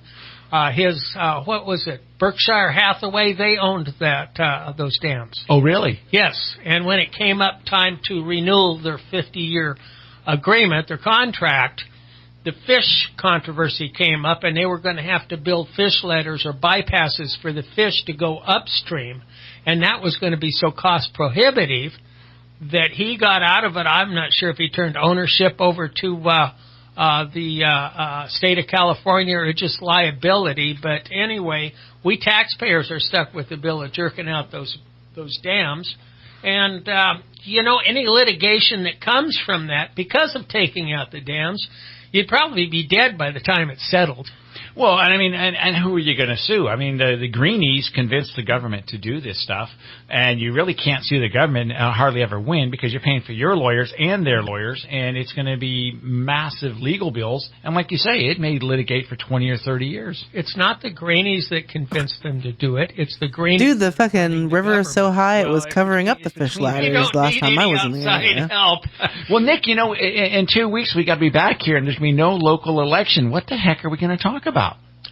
Oh, I don't know. Maybe we'll make some stuff up. Oh, we'll go liberal and just say stuff that's not true. Hey, we'll call it Nick and Doug's Comedy Hour. I think some of the listeners already think that. Oh, well. Well, Nick, we're expecting that storm this week, and this is pre-recorded, so they're expecting it to be cold and multi-feet of snow up in Shinglatucky. So we'll see how bad it gets, but it's cold out there today. Well, it's nothing unusual. I remember winters like this. Yeah. It used to be called normal. Yes. Yeah. Yes. Now it's an atmospheric river and a major catastrophe. Imagine if they study things further and come up with new names for things, because there's differences from one type of rain to another, and how the fucking moisture forms in the atmosphere, the types of clouds that carry it through the area. And in 2 weeks we got to bring in new topics because the recall will be done. Well, I've got topics saved up for the last year. Please save me. We never get no, through we never run out. We'd like to get through, but I've gotten lazy with this recall. I just throw out some clips and we beat them into the ground. Well, there you go. That's what talk radio is. So, folks, have a great day, and we will see you in about 2 weeks. Anything you want to say before we hang up here, Nick? Vote no on the recall. Vote Steve Garvey. I like that. Yeah, I did. Yeah. Yeah, sure. Well, have a great day, folks. Bye.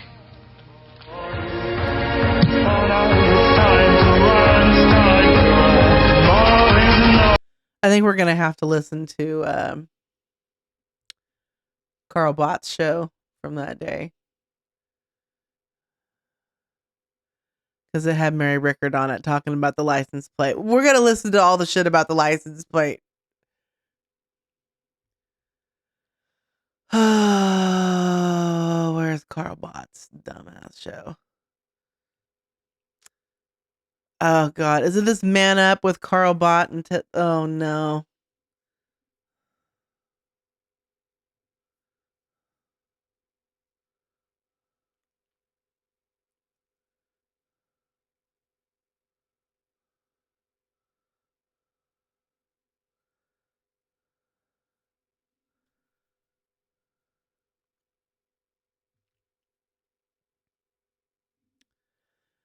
Get the man up.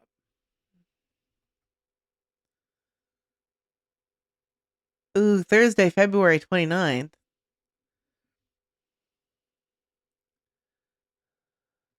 The hosts, guests, and callers only, and do not necessarily reflect those of the staff, management, or advertisers of KCNR Radio. Watch me.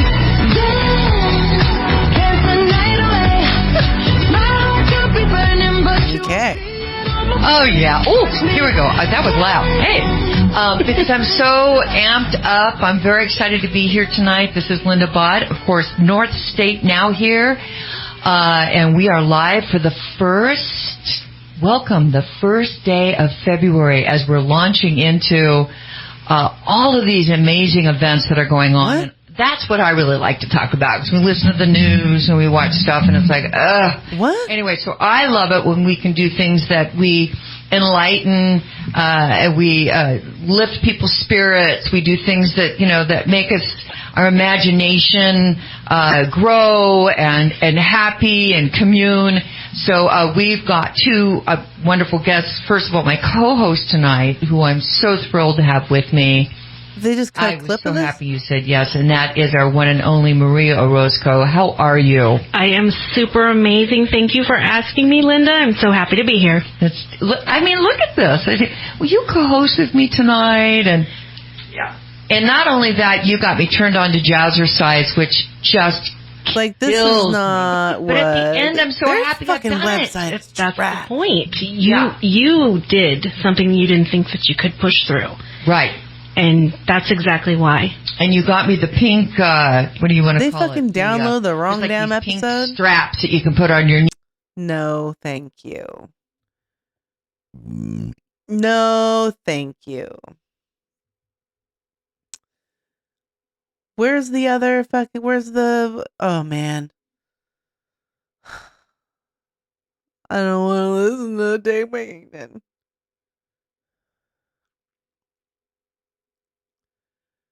Who's Gordon Deal? That's some nationally syndicated shit. North State Now. Thursday. See, that seems like that was the show that should have been.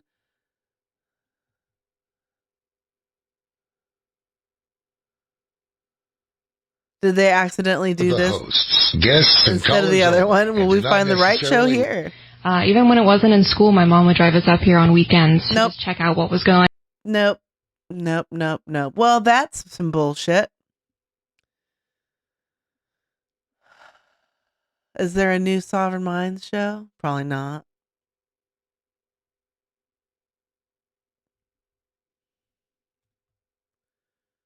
Ooh. Terry Raposa and Win Carpenter. Does everybody know who Terry Raposa and Win Carpenter? Armed American Radio. Hold on. Okay, we'll go check that out. There's a new Terry Raposa podcast. Which ones are? Where's Armed America? Armed American Radio. Is this Patrick Jones's show? I don't know who this is. Is this some? If this is some like syndicated shit, we can't watch. We can't listen to it. This looks too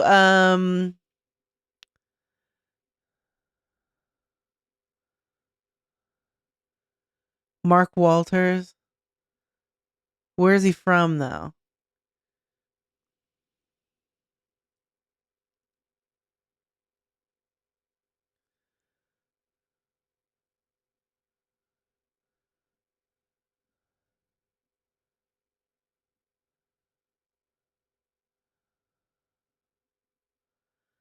This is that is too professional looking to be local Shasta County. I'm sorry. Okay, but there is a new Terry Raposa podcast.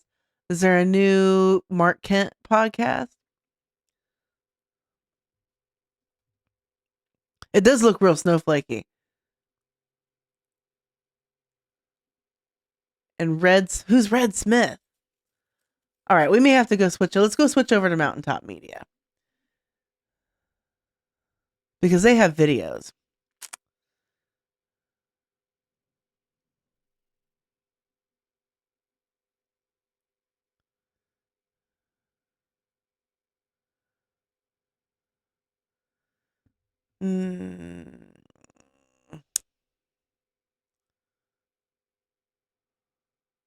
Ooh, do we have a new? Nope. Man, these guys are the laziest motherfuckers. They don't have a fucking schedule of shit. Like nothing. They suck at this.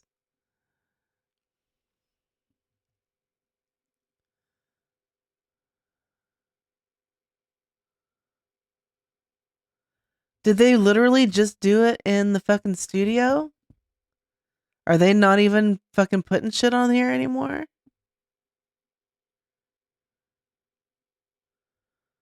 Are they just putting their stuff on YouTube? Oh, that's just the intro.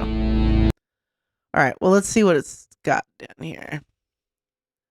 March 3rd. What did you do on March 3rd? Expressed and the opinions given by fucking 2 hours, goddamn. And their guests do not necessarily express those of KCNR. No, there's no Shasta meeting today. There isn't one tomorrow either. So it's just lore and shit today and tomorrow. But then there's only. 3 in a row. That neither KCNR Radio nor its owners and agents shall be held liable for the content of this program. I pledge allegiance to the flag of the United States of America and to the republic for which it stands, one nation, under God. They're so inconsistent. And justice for all. do a whole ass song. A fundraiser up there in Wairika, my hometown. Anyway, also, the kid that rocks around the clock, faster than a speeding internet, connection more powerful than a high-speed download, 10th degree black belt and rammed. Cyber Dave Johnson is in the house. Good morning, you beautiful, amazing people. Starts to sound like Russell Brand. No, I gotta have a little bit more of that Aussie in my. Well, he's English. The but beautiful, amazing people. I just there you go. Yeah, you wonderful, worldly, beautiful people. It just goes on for like 10 minutes. You spiritual, amazing creation. Like, stop. Oh, well, we got a show. It's jam-packed as usual. And where do we start is always the question. I mean, you gonna start like hucking Bitcoin? The news cycle just goes. It's just like I always say, the news cycle's a spin cycle because not only do they spin all the facts, there's so much of it that's just disinformation as well as information that's actually valid. It's hard to keep track of this stuff sometimes. And so the craziness continues probably right up until. I could say you could sum this whole week up into one word. Oh, you know the thing. I have a comparison here and a theory, and we'll talk about that, about where we're going, if Trump gets reelected and so forth. And so I don't know if I want to start there or not. We also have... we're going to talk a little bit about money, and maybe I'll start off with this. Maybe I'll play this. Recently, not too long ago, we had the anniversary of Lavoy Finicum, his murder by the FBI up there in Oregon, and And he was working with Ammon Bundy and all of them, and so I wanted to play this short clip of what, and it's titled "What Political Corruption Looks Like," and what they did to this family. Back then everybody was, questioning, the how rogue was the FBI. But now we know how rogue the FBI's been, and it's been a few years. Man, these guys never met a conspiracy they didn't like, huh? How long ago it's been now, but I just wanted to play this because we don't want to forget about Lavoy Finicum and that whole murder. I mean, that's the only way to put it out there in Oregon. So I'm going to play this, and then we'll go from there and decide where we're headed. Here we go. Oh, hold on, I guess I got to plug my computer.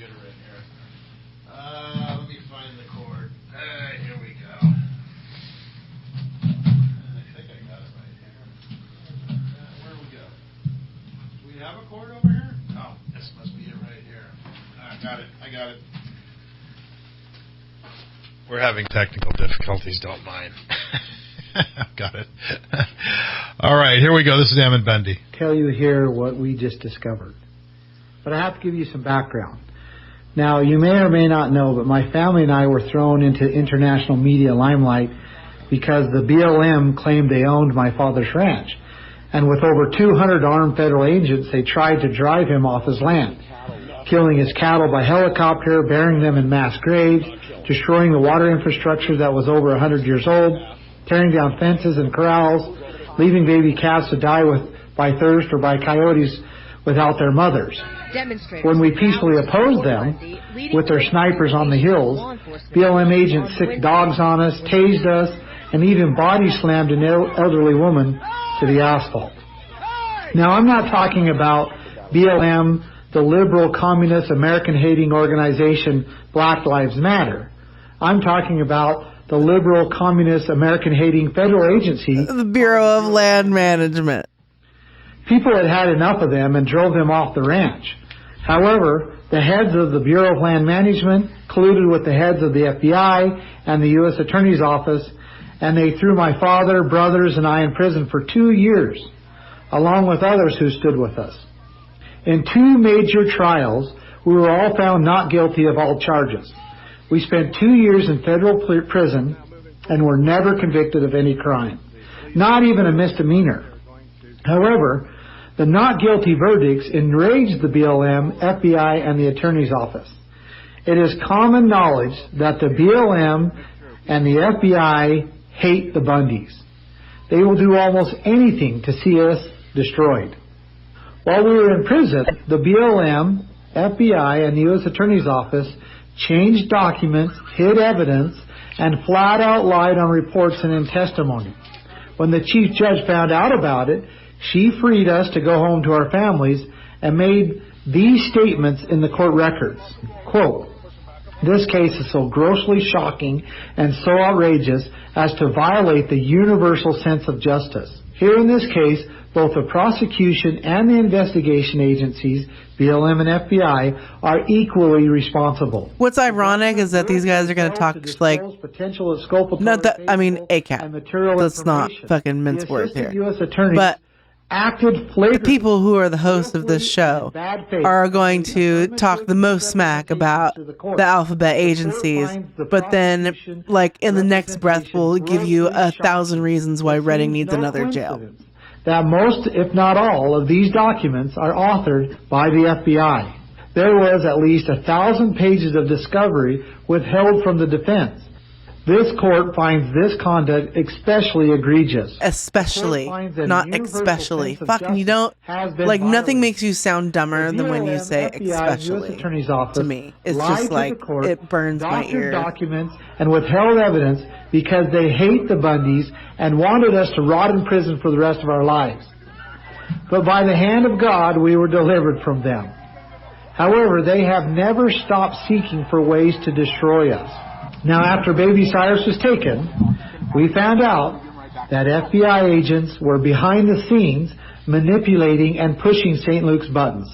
Then there's the presiding judge over the St. Luke's lawsuit, Judge Lynn Norton. Yet, she was the one who had such a bias against me that she made sure this case went from a lawsuit of only... This guy sounds like those other dudes that come up and talk at the Board of Supervisors meeting that are like, the DA has it in for me, and that was, you know, my rights of being taken away 3 of them every minute, and I, you know, the fucking... Oh, man. ...preside over a case against Ammon Bundy, and your husband worked for the Bureau of Land Management, that you would recuse yourself?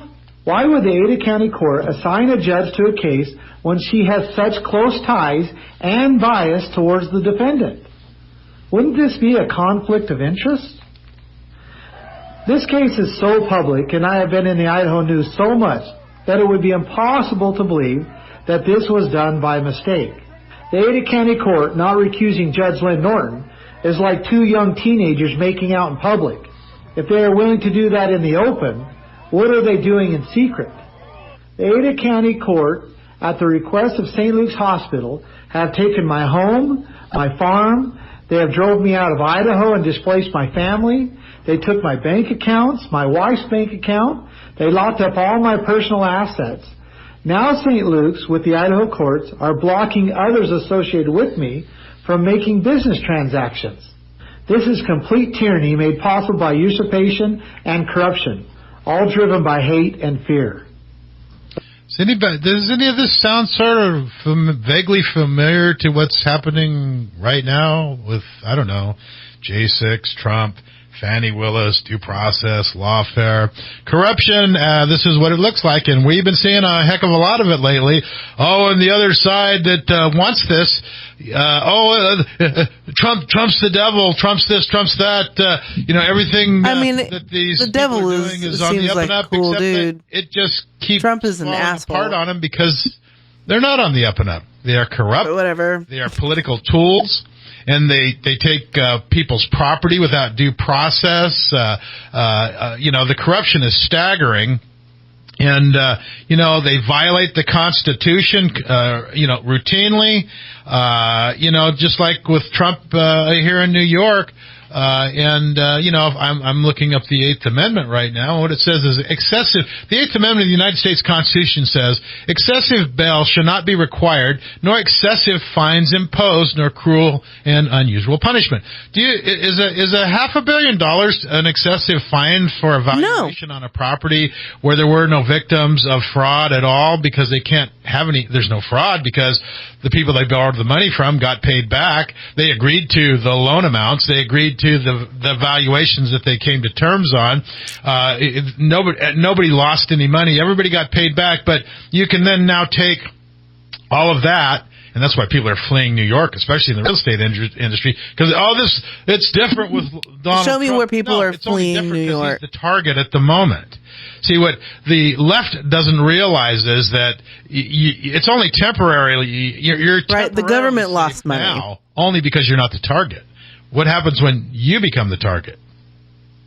Well, and this gets back to the whole situation. Nobody wants to target you. Now going on 4 years, and you've got a whole bunch of people that are still in jail that have not been offered a trial.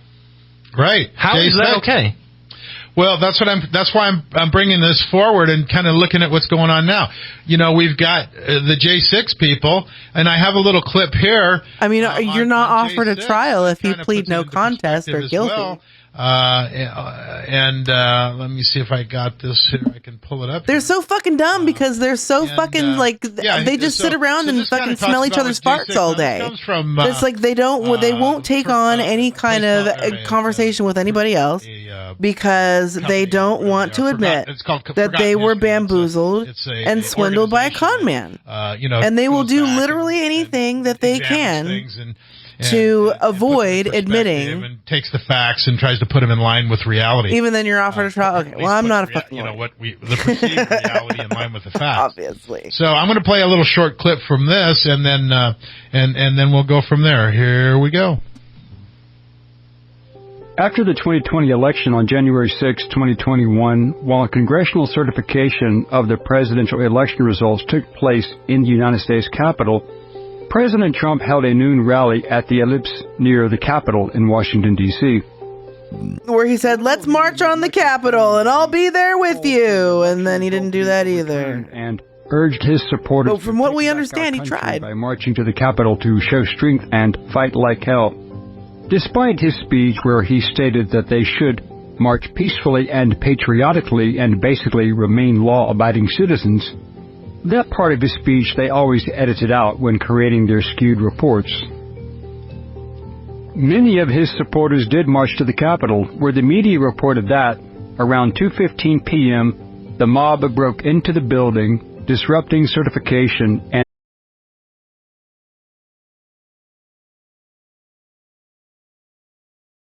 through his social media, including a video, such as Twitter, asking people to refrain from any violence, demonstrate peacefully, and then disperse.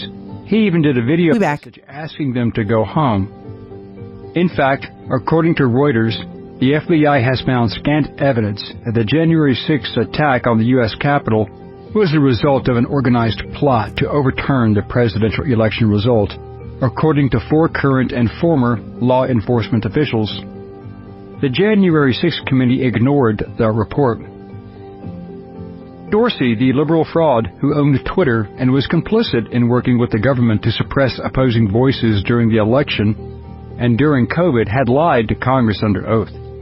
He was like Facebook leader Mark Zuckerberg as well as other social media platforms. Dorsey deleted all Trump-related tweets where he told the crowds to be peaceful and go home, allowing the Democrats to make these claims. But Trump still had them, proving they were sent. When Elon Well, no, there's a lot of websites that archive tweets, even if they're But the Democrats were not done spinning their version of events. As the media reported, and as stated by National Public Radio, according to the Department of Justice, more than 140 police officers were injured and 5 people died. In fact, the only death that day was unarmed U.S. Air Force veteran Ashley Babbitt, who was shot by Capitol Police.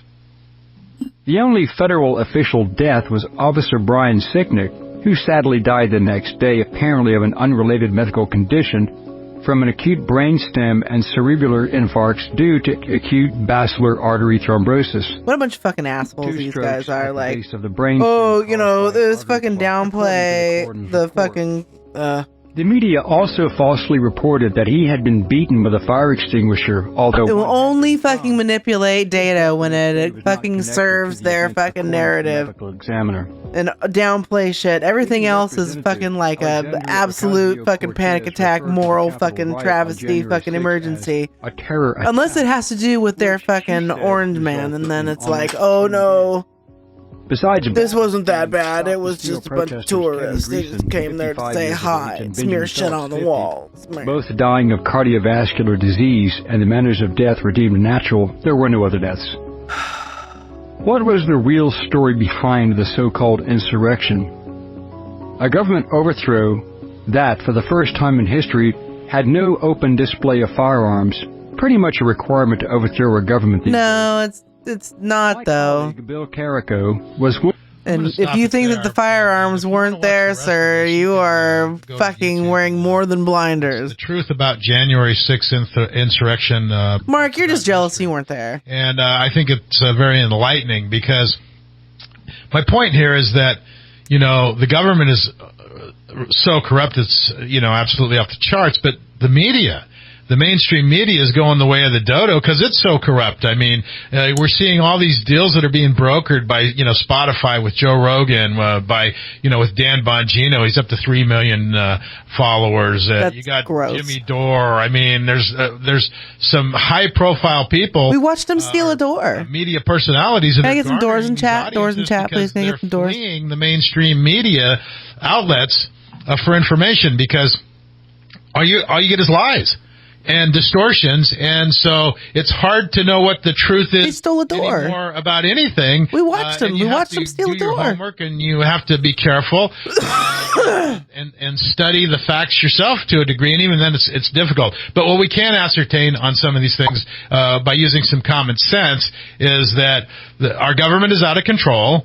The media is lying in most cases about everything, and it's pretty easy to prove in most instances. So, and now you got New York. It's pretty easy to prove if you're absolutely Trump and, fucking an imbecile. Fani Willis, that thing down in Atlanta. Good grief.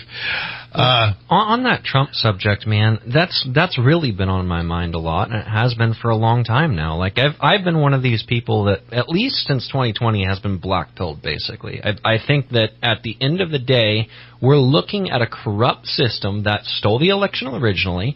Nothing is going to prevent them from trying to do I guess maybe this is just a window into how the other side what the other side is talking about. But you look at what's taking place across the country right now, I think they're going to try to make it to where you don't even have a chance to vote for the man. They're going to basically make it Nikki Haley by default. Maybe. I mean, she's hanging around for a lot of reasons. Maybe they're hoping he's going to get thrown in jail. But, I think if they put him on Devil's Island, his pulse numbers would go up at this point. So they're going to have a hard time stopping this. My fear is assassination. And, it's just like here. We get death threats. We've gotten quite a few death threats here, on the chat room and everything else, and threats about being prosecuted by the FBI, or we're terrorists, all this crap.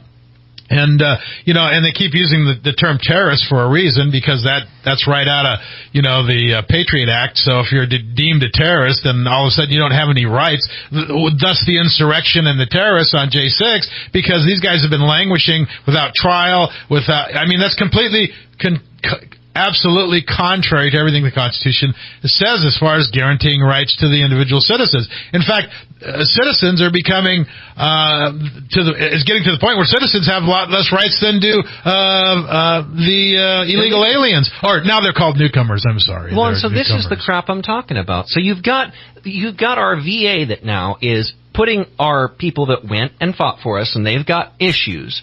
They're putting them to the side so they can treat... You'd be able to audibly hear it. It sounds like a cartoon like that are handing out $10,000 credit cards to these people so that they can end up buying whatever they deem culturally appropriate for them.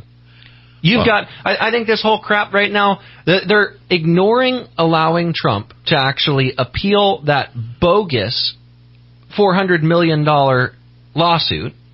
They're not letting him do that, and at the same time... he can. He just has to put up the fucking dough. So then put illegal aliens in there. See, that's the people that support that. If it gets overturned, he gets it back, right? So again, well, maybe you should go freaking read it if you haven't, because they asked Lenin or Trotsky, just answering questions, Stalin or somebody. I don't remember who the exact quote came from.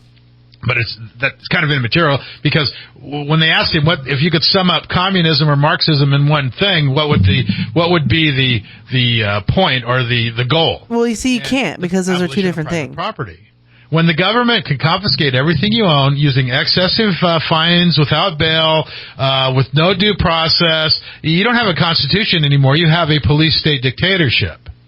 And that's what Marxism does. Oh, this whole idea is they're going to spread all the wealth between all the people, and we're going to live in utopia, and you need to have social justice and economic justice. The people that buy into that are just plain stupid, because that's because you ends up is you think that socialism and communism and Marxism is all the same and thing. Everybody's standard of living goes down, because when you take away incentive for working harder, what you do is you put the incentive there to not work at all at some point across the board, because if you do work hard, they take everything, or they redistribute it to everybody else, and pretty soon everybody's standard of living goes down, products and services go down, and nobody has a good lifestyle at all except the guys who are running the shows at the top. That's the whole lie about Marxism. Well, and meanwhile, too, you've got these people at the same time, while all their funds, all these things are going out, you've got these kids on TikTok that are complaining that they're paying $5,000 a month for a one-bedroom bath inside of the same room. Right. And they're paying $5,000 a month for that. They're not getting anything out of it. And you've got these illegals that are complaining that they're getting put up in penthouse suites and they're not getting enough. Well, but these are things that are not happening. The money and the economics of that as well, because one of the tenets of a Marxist state is, I think it's platform number 5, as opposed to combo number 5, is you have to have a central bank that controls the currency. We've got that. Gee, is that a Marxist? I think he meant Mambo number 5, but he said combo number 5 because that's what he's going to get after he's done with this. I want to show you. Now it's what it's like in New York here, and so let's go. We're going to play this. What we got? This plays on a terrestrial radio station. But that's kind of crazy. What it's like in New York. We got a bunch of clips to play here, and like I said, we're going to talk about Trump some more, and the voting. I mean, this whole voting. See, when you get a Marxist state, what these people don't realize is I almost want to watch the last Trump speech just to see how delusional it is. I haven't watched one in a while. Communism, but the only way out of communism is by fighting your way out. You get a good laugh and watch fucking Dementia Don fucking. On that note, folks, put the words together. 5 FM and put the best words together. Talk Radio. We'll see you after the break.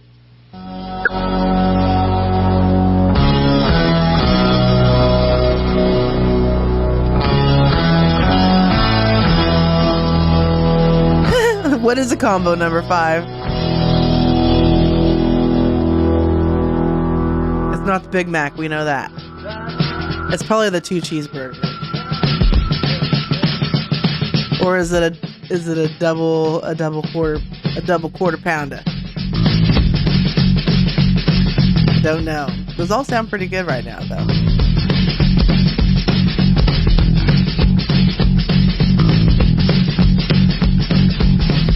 Your commercials suck. Premier, your friendly oil change. Premier, your friendly oil change. Do you come alive in the great outdoors? Do you love to hunt, fish, or cruise the lake? What's that, meat cake? See it all at the Reading Sportsman's Expo, April 6th and 7th at the Reading Civic Auditorium. We summoned you by talking about meat cake. Gear up for outdoors with over 150 exhibitors. From apparel to hunting, fishing, boating, camping, kayaking, what's combo 5, biking, off-road utility is it nuggets? Just to name a few. Reading Sportsman's Expo, April 6th and 7th at the Reading Civic Auditorium. Something for the whole family. That's right, I'm on YouTube. Hey, everybody on YouTube, get on Twitch. The beer garden with a variety of food. Win thousands in prize giveaways. $8 admission, 6 for seniors. 12 and under are free. Sunday we honor our veterans with our free admission all day. Reading Sportsman's Expo, April 6th and 7th. Go to www.readingsportsmansexpo.com Reading Sportsman's Expo. For more information. Presented by Elwood Ranch, Pettigo Reading. 5 is nuggies. See, I knew it was going to be something that I weren't expecting. But we all know that Kent likes his nuggies. Nathan, I made fucking those summer roll fucking lettuce wraps again for dinner last night. Fuck dog. Oh my god. I guess we're back. My peanut sauce was way better this time. That's okay. We can do it. Maybe we should just play the music anyway. Where were you? Well, so we were talking a little bit about New York and about the situations there, and which are two things that they have zero idea about. I'm sure. I have several friends that have lived there, and we were just discussing a story about how one of the people here was actually living there in New York as well, and it was just bad. You've got these concrete it's getting worse cities. and worse and worse. You've got no trees. The parks are just non-existent. Have you ever heard of Central Park? Do you know how big Central Park is? Overwhelmingly crime-ridden everywhere you go. You don't have any ability to really provide for yourself with the amount of money that you're there. So you're normally the amount of trees that are in San Francisco is insane. And this is where you get all of these ideas mentally of, hey, let's have communism now because that'll solve it. Yeah, I know. The music was going to be Tom McDonald, the Machine. But evidently YouTube won't let us play it. Really? That's not surprising. I know. I thought you'd like that. Well, I heard that one, and it's I think one of his best yet. But what's really interesting is they actually ended up going through, and like what you're talking about, they censored also, it. fun fact, Golden Gate Park and Central Park were designed by the same what is that, park designer. Whatever. Because anything they don't like you to say, it's like, oh yeah, they just block you out. They block out the video. I posted a video on something. They blocked it out. So it's just ridiculous. It's crazy because they can't have a debate of free ideas on a free market platform because they will lose the debate. Yeah, Golden Gate Park is hella chill. Names, censorship, like they did with Trump, on his Twitter account. They censored all the stuff that. They didn't censor Trump just because, or a planned he put threats on, and he's president, and they had a thing where they did shit on the walls at the Capitol. The guys that you're storming, at some point you have to go be like, okay, I just can't. Ridiculously stupid. Can't let it go any further. I want to play this clip real quick. Real quick. I want to play a quip real quick. So one quick thing before we do that. So the Tom McDonald Machine song got censored on YouTube based upon the fact they called it political propaganda. Right. Yeah, because he's telling the truth. Well, and here's the lyrics to it. I'm not Republican. I'm not a liberal. Why the hell can't I just be American without getting political? The system's going to suppress us all. They don't care about the cost. How is this democracy when we got communists in charge? Cancel culture and Nazis, they're all missing. All they're missing is the swastikas. Honestly, this is political holocaust. Wow, I can't even believe this guy's able to rap this like that. But still, I'm surprised you could say it in just reading it. Well, go find it on fucking Rumble or something. God, they don't even know where to look for their own propaganda. But you're definitely still a You think it's because it's not on YouTube that it doesn't exist anywhere? Disadvantage, telling whites they've got privilege. You're trying to tell me that Mark Kent doesn't know about Rumble? If whites believe they have it easy, then they'll never help you fight the system. And now they're burning books in untraditional ways. They've just traded newspapers for the digital age. People who fucking talk shit on the city, don't ever go to the city. And the truth gets erased. They won't go because they're like, I don't want to go hang out with them city folk. And then they'll fucking talk all the shit but then when they go. I think it's truthful from his perspective. I'm a local. I fucking go there. I was there yesterday. I'll be there next week. I was there a couple of months ago. I go to the city probably. Yeah. What we're seeing, I don't know, is we are fucking 8 times a year, 10 times a year. A digital age whereby the lie is told, it gets published on every. It's fucking wonderful. I was up off of Turk Street last week, and then yesterday, in a fucking church that some friends had rented the little community center room or whatever to have a retirement party, and it was full of fucking burners and fucking cat club people and fucking retirement people, and it was great. In New York City, that's a felony now. New York City? This looks like Texas. Don't ruin the video now. But here in New York City, it is both illegal to be Trump or to support Trump. That seems pretty unconstitutional. That's not true at all. You could fucking... You could be Trump and be in New York City. You're just not going to be able to have a Trump business there for a while. Making deliveries to the city to protest Trump's political persecution, where the judge ordered him to pay $355 million. If you're not making deliveries here, then why are you here? That's a really good question. For your offense of using words and your own beliefs to support Trump, I'm going to have to write you a ticket. For how much? 5 years in prison. 5 years in prison? I'm not sure. On Nobody else is laughing with you, Mark. 2022, you began attacks on Ukraine. Yeah, I don't want to get into that one. It flipped over on me. But do you know why I told you? Oh, is that J.P. Penny? I'll stop it there. But you get the idea. All right, so we've got... It looks like Dick on the line. As Richard. So we have Richard? Dick as in Richard. Oh. I was trying to decide. I knew who it was, Dick. I was just messing with you. What's up? Well, I just like to announce that I'm helping the Shasta County Veterans Affiliated Council. I'm not part of the group, but I know people who are. They're Tom and Debbie Johnson, and they're having on. Me too. On April, Dick Gallardo. The 31st annual awards dinner at Eagle Room and Wind River Casino, but anyway, they're having a raffle. 2 items. One is a Henry large loop lever action repeating rifle, 22 caliber. Tickets are $10, and they're only printing 100 tickets. All there is. You don't have to be present to win. And the second item is a Pit Boss pellet stove smoker, and it's the same thing. Tickets $10. You don't have to be present to win. Only 100 tickets. And if anybody like to have tickets, they could give me a call on 530-24. Blah blah blah blah blah blah blah blah blah blah blah blah blah blah blah blah blah blah. Dick Wilkinson, 530. Blah blah blah blah blah blah blah blah blah blah blah blah blah blah blah blah blah blah. Beep boop beep boop beep boop. The Pit Boss Smoker, Dick. Sorry. What's that? I said you had me at the Pit Boss Smoker. I'll put in a few bucks for that. Okay, I'll be in touch. Well, he said 10. You have to put at least 10. April 5th, so we got over a month to go. All right, we'll connect. So I'll be in touch with you. But anyway, Henry, that's a nice rifle. Henry rifles are actually made in the United States.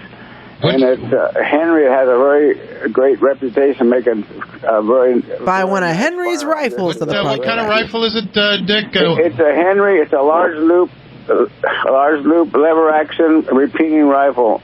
It's a 22 short long rifle. A 22 short long rifle. Really high quality firearms.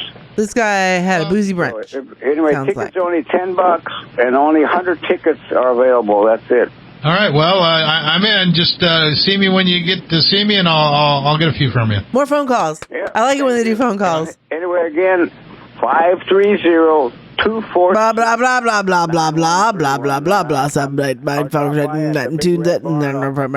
Off of South Bonneville. Very good.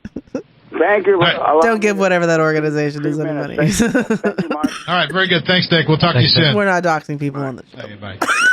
Okay, so this is local grandpas here with the this is what happens when Rush Limbaugh leaves a cavernous-sized hole in fucking right side broadcasting. We are getting so far away from a free society. And there's a price to pay, and we're starting to pay it. And everybody's you could say anything, and some of the people are so brainwashed. It's almost like Nazi Germany, where they said that the Jews were the target. Now it's white supremacists. Listen to this boomer who's never gone without ever in his whole entire life, comparing anything with fucking Nazi Germany.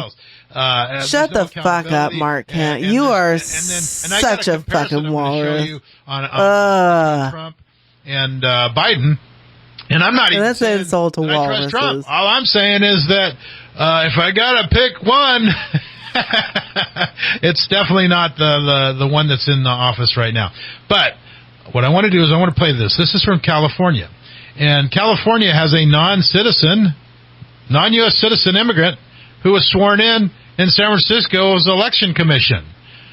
Gee, there's no manipulation here. Why would you have a Chinese national all of a sudden in charge of your election? Well, because they obviously just purchased San Francisco, like fucking Reverge Anselmo did Shasta County.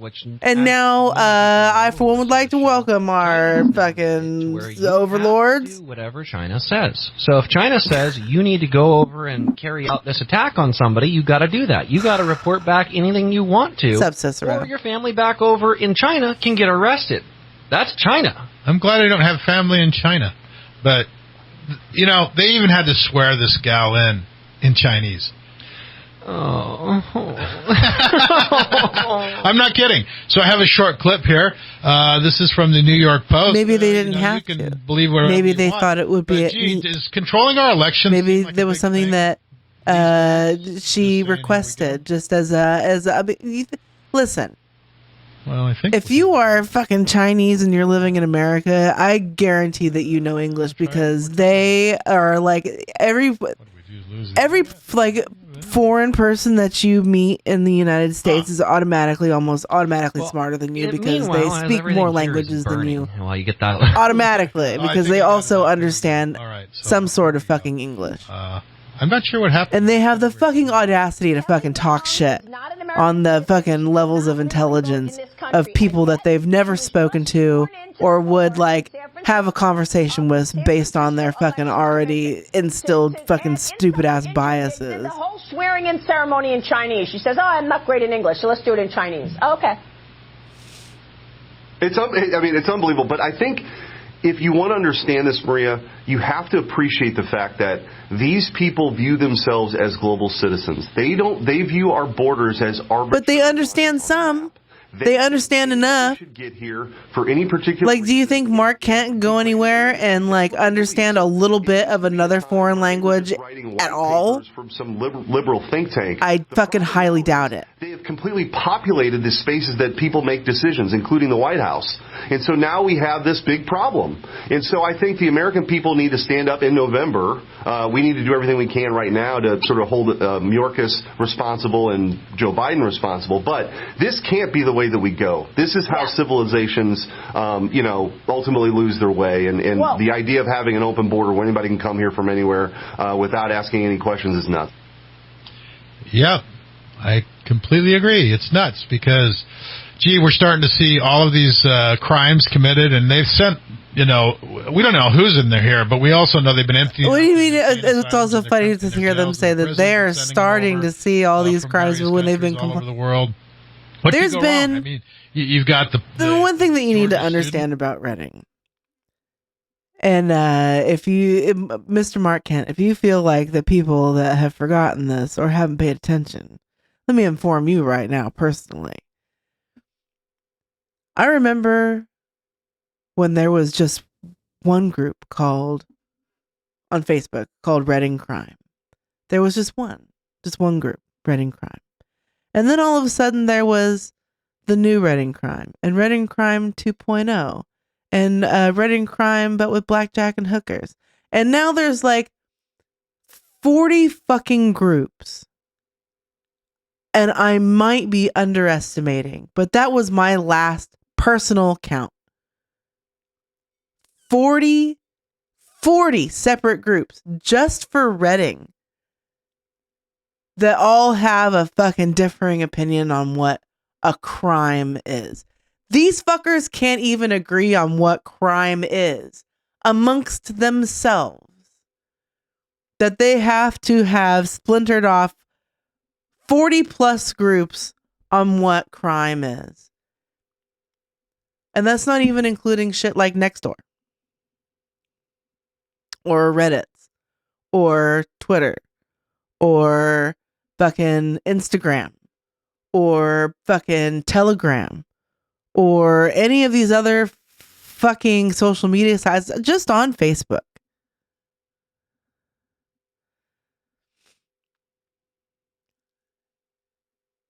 That's just one thing that you got to understand about the community itself is that they can't even agree amongst themselves.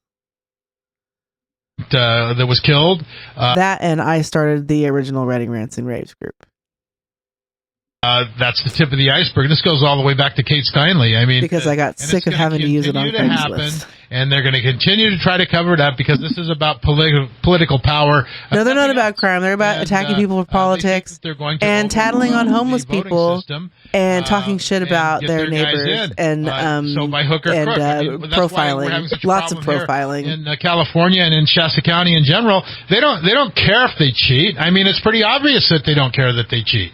I mean, they don't care about having voter ID. They don't care about local control. What they care about is power. And in order what's funny also, Bourgeois, if you just just in your brain, if you can find it possible, for 2 seconds, this is the thing too. Just say to yourself, these people think they're on our side and they're talking shit about the other side, and just see what it does to your brain for a second. You're like, oh.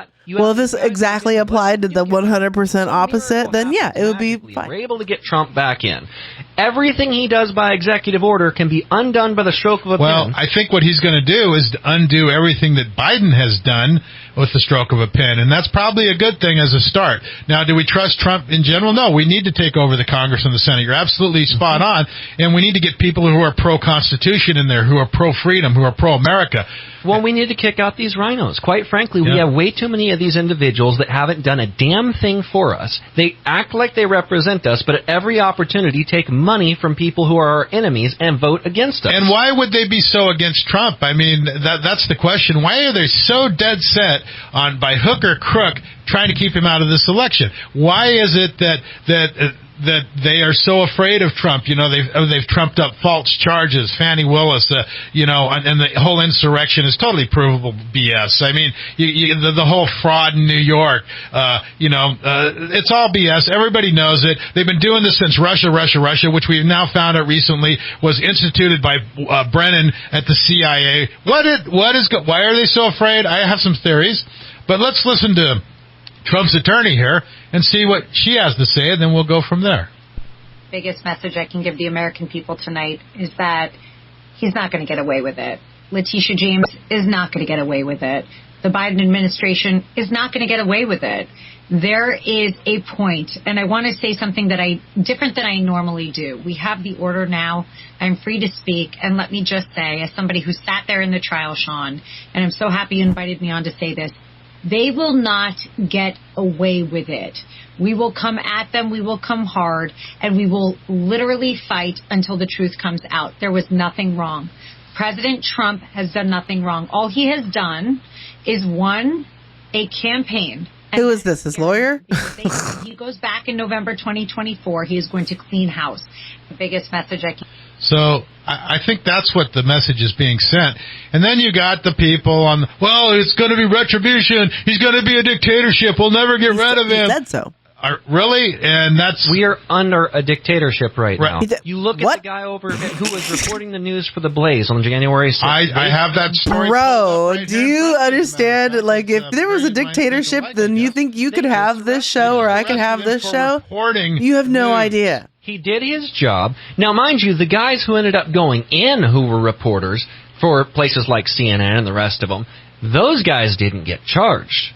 Him being on the Capitol grounds and being there present recording, not in the forbidden areas, he gets arrested for that. It's like that guy that ended up doing the Lady Ballers movie. He had a role in the Lady Ballers movie. He ended up flying back home after the debut of the film, and he was greeted by feds, paraded in front of the whole plane, and arrested. So that's what we've been threatened with on every level. Oh, the FBI is going to get you. The FBI is going to get you. Well, maybe they have. Maybe they are. But the real deal is, are they going to get me on trumped-up charges? So they arrested this Blaze Media journalist, put him in handcuffs, and perp walked him in front of everybody so the camera could get. And they're sending a message to anybody who doesn't like this. This is arrest captured on video. They're absolutely sending a message telling people to not go and break into the Capitol building while the Senate is trying to confirm an election for misdemeanors in an attempt to stop said thing happening. What? So you're going to arrest absolutely sending a message, not write him a ticket, and you're going to make 4 years don't after go do that. The fact. 4 years after the fact, and you're going. So this is sending a message to everybody who's an honest journalist, or even a journalist at all, that if you don't do what we want you to do, we can arrest you. And a week earlier, the FBI ordered Baker to surrender himself on Friday morning. Baker said the FBI told him to arrive at the field office in shorts and sandals, and he arrived in a suit and tie instead. Baker announced back in December he expected the Justice Department to charge him over reporting. Now, what charges reporting? How do you get charged for reporting on January 6th? You would probably never find out. On Tuesday, he spoke out about his upcoming arrest, stated that he's required to turn himself in at 7 a.m., that he would be transported to the Dallas courthouse for a hearing before the magistrate.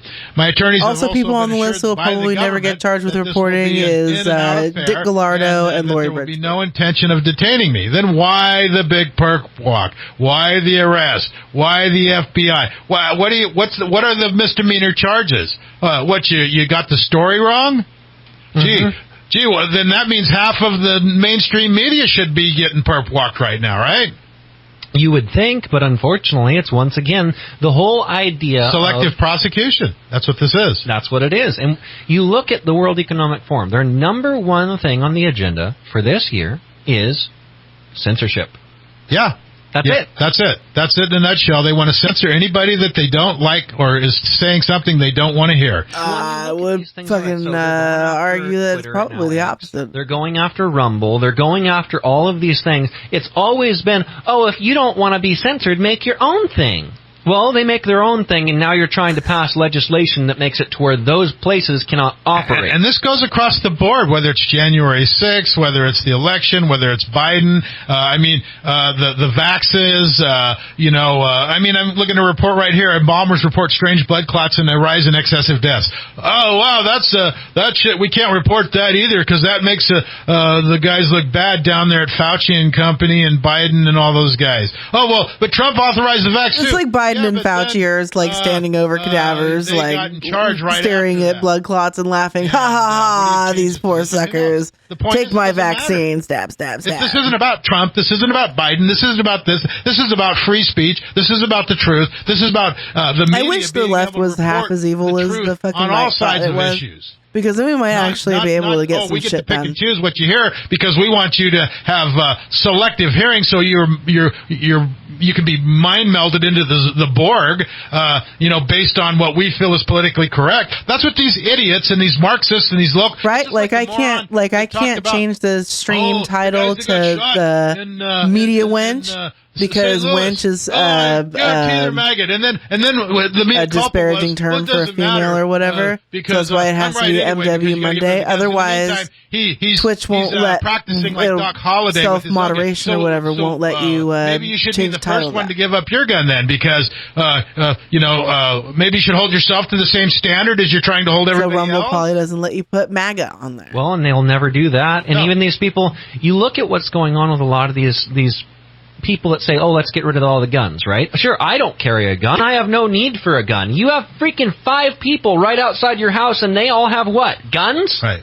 Oh, okay. You just don't want me to have an ability to protect myself. So it's okay if they have free speech. They don't mind giving up all their guns, but and they say, well, yeah, they got rights. They have rights. Well, Second Amendment's a right. So we should just give up. So that's the issue. Oh, gee, everybody's got to turn in their guns because we said so, because that's the safe thing, and I'm not wrong, because even though I am wrong, and the guys were shot up by a bunch of black kids or something, then it's still the MAGA Republicans' fault, because I said so. Well, and it was like, I love how they invent a straw man that talks shit about them so that they could talk shit about their straw man. And blame Trump for the person that had the illegal immigrant that killed the white girl. Right. And he goes, Trump said these deplorable things back in 2020 and then Charlottesville. And, well, you're the one that made a sanctuary city and you allowed people to end up coming in who are criminals and you did nothing about it. And at this point, these guys really just want even these people in the liberal dudes on horses and every point of entry into a place let's go ahead and deport so they can grumble at you and fucking ask you for your paper. No, they're not offenders. They're violent newcomers. And they're not criminals. They're they're undocumented newcomers. Well, and quite frankly, Hispanics are sick and tired of it too. You've got Trump leading over Biden with registered voters. 46% of Hispanics said they would vote for Trump, while 40% said they would support Biden. That's pretty telling right there, isn't it? Let me think. Let me think about it. Biden's been doing just a bang-up job on the economy, on our border. And, that's a good... it's just unbelievable. So they've been having open borders since he got in there. Mayorkas got impeaching over it. You got there's no open borders. You've heard lie after lie after lie from all the mainstream media. Freaking Camel Toe Harris. There's no open borders. These guys have been so fucking pilled by the same kind of fucking radical propaganda that they're talking shit on. Oh man, that's what makes it so dumb to listen to, Trump right? Ever put in place to keep the borders is because so that they weren't open, and he doesn't have the power. But these fuckers have the audacity to call somebody else a sheep, and where most of it goes to the Ukraine. And listen to the fucking crazy shit that they're saying, which is just going to enhance the fact that we're going to have a more porous border because we want to enforce what we have. And through executive order, he could do it anyway. It doesn't even matter who's in charge of the army, who's in charge of the borders, who's in charge of national security. But he needs more money, and no, it's all BS. It's all freaking BS because they want open borders because they're flooding people over here either to cause chaos or the fact that they want more voters, kind of like in San Francisco, that you don't even have to be a citizen. Well, I've got a throwback that I kind of wanted to do on this real quick because it seems kind of relevant. They're gonna rip that apart. This is from the New York Times, dated July 28th, 1993. President Bill Clinton on Tuesday proposed tighter controls at the U.S. borders on spot judgments for most asylum claims. As the U.S. joined many nations in Europe, they're electing new barriers against the rising tide of refugees. Mr. Clinton acted amongst the mounting public concern. It's fucking grifters and conspiracies and fucking charlatans and swindlers and motherfuckers, man. I'm telling you. The president specifically cited the burgeoning trade by smugglers of human cargo and U.S. border. He said, leaks like a sieve. The core of the new policy called for strengthening the U.S. border patrol, imposing stiffer penalties on smugglers, tightening the neck. He's not going to get up to the bar would be terrorists, and providing the vitally immediate deportations of people who are deemed to have frivolous demand for political asylum. In many of these areas, the action by Congress would be required, and the president proposed to spend $142 million. You got weed stems in your tail. Wait, what changed?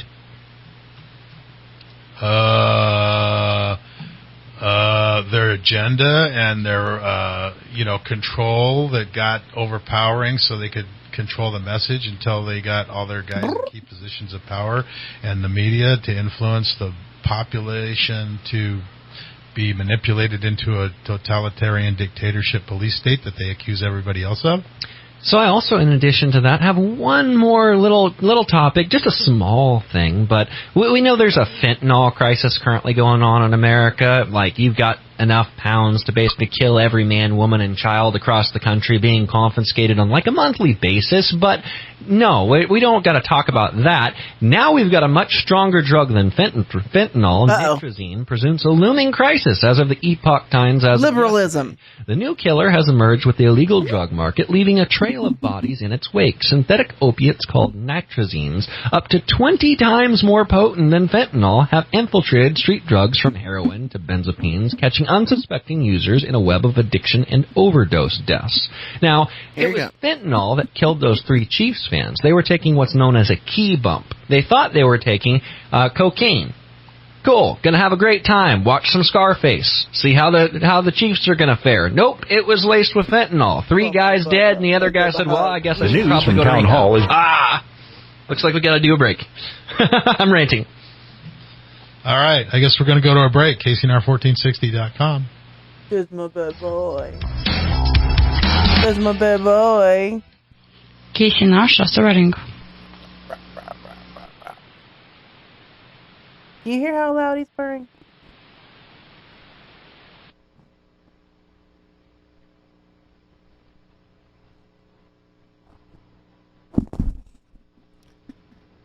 This way. Nope, you can't go over there. They just cut out the thing, or did I hit a fucking thing, or what the fuck? News this hour from townhall.com. I'm John Scott. Volunteer firefighters, they're on the front lines of those Texas wildfires. Correspondent Julie Walker has more on the story. They live in the community they protect. Wheeler Volunteer Fire Department firefighters battling the Smokehouse Creek fire, the largest wildfire in Texas. 21-year-old Chase Helton. We don't want to be on the fires. We don't like them fires coming, but we enjoy what we do, and we're thankful to help the community. He's at the front of the truck dousing the flames. 25-year-old Uric Marshall drives the truck through the intense blaze in an effort to help contain it. Everybody's trying to do the same thing and get it all put out safely and get to go home. I'm Julie Walker. Also How does the fire start in Texas? There's word that Israel has essentially endorsed a framework of a proposed Gaza ceasefire and hostage release deal. It's now up to Hamas to agree to it. It's just regular news. The BBC cautions there are still sticking points. On the Israeli side, the main point for them is the hostages. They want to know which hostages Hamas intends to release under a deal, and also how many Palestinian prisoners from Israeli jails would be exchanged in release for that number. Hamas has always insisted that Israeli troops should withdraw from Gaza. No. Civilians should be allowed back, particularly to the homes or what's left of their home areas in northern Gaza. Word of the proposed ceasefire comes from a senior U.S. official. 3 trains involved in a derailment in eastern Pennsylvania that left some railroad cars at a riverbank or along a riverbank. One was partially in the river. No reported injuries or hazardous material concern in that derailment in Lower Sewerton Township. More on these stories at townhall.com. Thanks to Madison Cawthorn. The FedNow system is paving the way for the digital dollar. It grants the government unprecedented access to your financial transactions. This isn't just an... Oh, that's right. Mark Kent is a Bitcoin huckster. It's another reason why I recommend physical gold IRAs from the Birch Gold Group.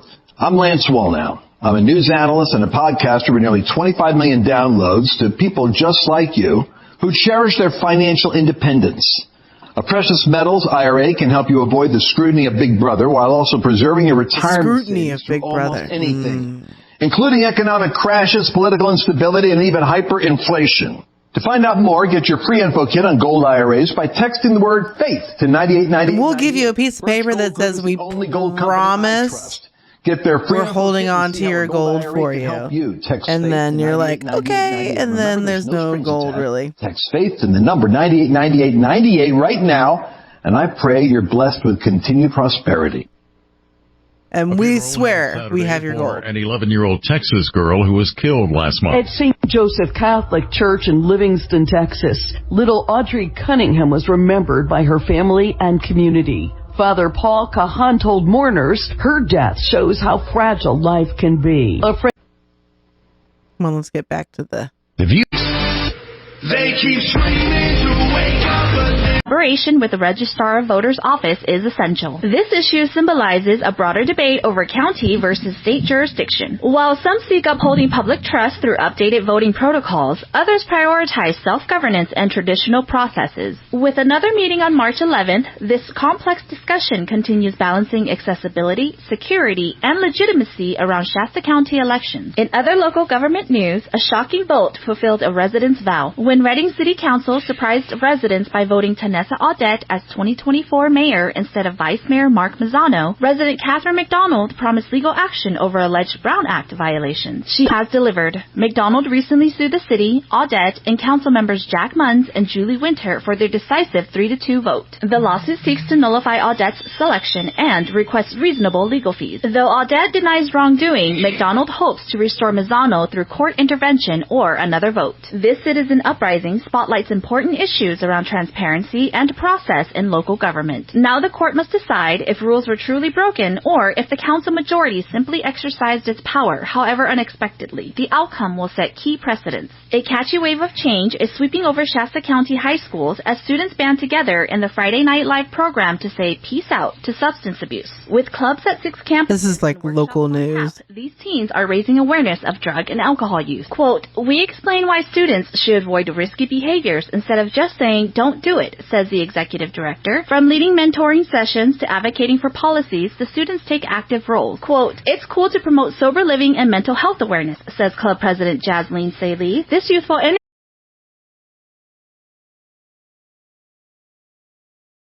Have the tough talks. Visit RockyHeron.com to view the presentation online. Our kids are worth fighting for. Thank you for listening to your Town Hall Brief. Don't forget to vote in the primary elections next Tuesday. Become part of the conversation at Shasta Lake Town Hall on Facebook or at Town Hall News on X, formerly Twitter.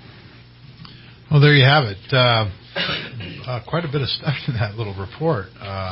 I wonder what the fentanyl death numbers are in Shasta County. But I want to introduce our guest here that I had no idea we were actually even coming in. And I looked at my text and... Your sister. Oh, it's my sister. My sister's in Wairika. And you know what's interesting is on my phone, my old phone quit working the screen, so I got a new phone. And then when the numbers came over, they don't have any names on the numbers. Because you don't know how to fucking port your fucking contact list over to your new phone. We've got Patrick Jones and his lovely wife Lori in here with us in the studio, and they kind of just walked in and sat down, and I guess that's how it works in Shasta County. Well, you never know sometimes who's going to drop in the radio station. No, it's right? Patrick Jones. We pretty much welcome everybody except the guy that threw the rock through the window. Anyway, glad to see you. And my sister is up at Baird's event up there. Yeah, and I just got off the phone with Supervisor Kellstrom. He was helping up there last night as well as Linda, and he was auctioneering. They had a good night. They raised a good amount of money. That money will be split for the Mark Beard versus Bonta case, the Second Amendment case, and it'll be split with the local sheriff's posse up there. Oh, very good. All right, so where should we start? I had a bunch of stuff on the table here. I was going to talk about Trump and everything else, but I think what I'm going to start with is, I don't know if you had a chance to look at that email I sent you about the Omega-4 America.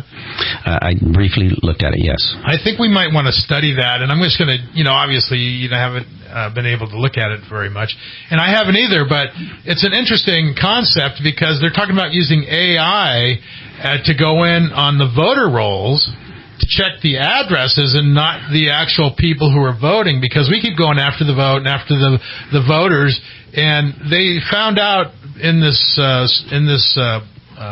company that they would go after the actual addresses. For example, they would find a strip mall where the 30 ballots would get to, and there's no bed, there's nobody there, and so they had a very effective thing in doing this. So it might be something we would look into the future. So I don't know what your opinion is at this point, but well, in I can't imagine that Patrick Jones is Dr. Frank come into town, and that was I think the second time he came into town, but he had has much to talk about other than all of this drama. Voter rolls here in California and voter rolls in Shasta County, and what his graph showed, and you can only hear voter rolls and guns so many times. Obtained from the California Secretary of State's website. Shut the fuck up and have if you take a look at this last election cycle in Shasta County, the voter rolls went up, which in front of an election that would be normal. People would want to register, but then it went down in a very similar percent, and so it went up and then it went down. Well, that tells you everything you need to know right there, because what you're doing is you're putting enough votes in to win the election, and then you're pulling them out so they can't be examined. Correct, and then being taken out. But then he went quite a bit further than that. So he looked at one election cycle and saw a pattern that was very unusual.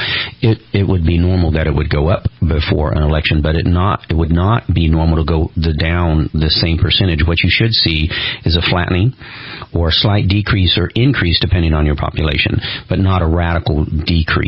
So then he took a look at the last 20 election cycles here for Shasta County, and over the last 20 years, they went up and down the same percentage for 20 election cycles. Now, that's impossible. But he didn't stop there. He went one step further. Then he looked at every county in California, and what do you know? Every county in California went up and down in the same percentage. The graph is exactly the same for every county with the exception of one county, Modoc. And I have no idea why there, but clearly this is... I could give you speculation, I'll let it go. Well, they may be having a reasonable time with their voter roll in Modoc, but every other county, obviously, it's been manipulated. And what's interesting, when you go back 20 years, you see random patterns with the voter rolls, because what happened 20 years ago? The computer. Right. And so this was pretty shocking to see a pattern that obviously they didn't expect anyone to analyze all these voter rolls. Well, we used to be a red state. We elected Ronald Reagan. That's what the first election I actually voted in was Ronald Reagan. I didn't vote for him, by the way. I voted against him because I didn't have enough sense. I was too young. Well, what's interesting is we are collecting right now. There are ballots out there, illegal ballots, fraudulent ballots that are out in Shasta County. And they're being collected. There is a case with the Shasta County Sheriff's Department. That case is still pending. I believe this puts a heavy cloud exactly. Imagine people move, born, turn 18, die. There's recently, and you've probably seen, and it happens at rates. Report. L.A. County was just sued and lost over their voter rolls. Had not been cleaned for 20 years. Yeah, that's the same with all counties, and they had 1.2 million extra ballots being sent out, and that's exactly what's happening in every county in California. And this isn't the only way they're cheating. That's what's so shocking. Right. Well, and then they'll say, "Well, you got elected based on the current voter registrar." And Kathy, how do you explain the fact that you got in, and how do you explain the fact that we've got 3 conservative supervisors in our county? Because if they're cheating, who's the not conservative one? So after you analyze the data, and so while we may have a gut feeling about a particular election, that really doesn't have any. Please tell me who's the not conservative one, because I'm pretty sure that all of the board of supervisors are conservative. For example, in 2020, my primary race, I beat my opponent 2-1. And analyzing that data, the patterns look very normal and consistent. When you look in the fall, I knew something on election night was immediately wrong. I ultimately went on to win that, but by a very small percentage, and I knew I beat him by a much larger percentage. And when we analyzed the data, sure enough, there was a pattern of fraud that existed in my race, but I won by a large enough margin that it wouldn't overcome a loss for me. That's what Trump's theory is on the next election. Is going to swamp everybody with the numbers. But I guess we do have a caller. Ben is on the line, I believe. So I'm speaking for the caller. Am I too loud? There you go. No, you're good. So I just said that I'd say his question for him. Okay. So it was more of a statement. He wanted to let you guys know that if you go to the public library and try to get into certain Republican websites, they're just completely blocked. Apparently, they won't show up at all. Sure. Oh, what are they? What are they trying to claim as a Republican website? Infowars.com. Dominion Voting Machines was found guilty in a court of law here in California. I believe in I don't know if it was Stockton County, but one of those Bay Area counties, and they lost. They cheated, and they had to reverse the results. If you try to look that up, you won't find it. Well, and it's like the DeKalb County, Georgia. You can find that one, and there's numerous places where you can go find evidence if you're willing to look. The whole idea has been that there's been no evidence since the 2020 election, but when you analyze everything across the board, looking at what happened at the Capitol, they never went through and checked out the electors, and so we're seeing voter fraud on multiple scales. And just the fact that the governor is trying to intervene in our elections by telling us how we should vote should be enough for anybody right there. Well, when we got rid of the Dominion voting machine, and that was my idea, because I was limited as to what I could do. Right. And that contract was a contract that the board either approves or not. There was no penalty for getting rid of it. And so when I quickly became chair at the beginning of 2023, that was one of the first things that I put on the agenda was the elimination of the Dominion voting machine contract. And I didn't know if it was going to pass. In fact, it was a kind of a back and forth, and eventually it did pass 3-2. In doing so, I already knew we had a recount process. So they said, "Oh, you did that prematurely." We did not do it prematurely. In fact, we're kind of way late on doing some of these things. But I'm glad at least we got that done. And then, of course, the state ultimately came around and passed 969 and said you have to use electronic tabulation. And my response was, "That's fine. If you want to pay, if you're going to force us to electronic tabulate, then you pay for it, and we'll still hand count. They'll match, and it'll be a great way to check our data." And they said, "Absolutely not.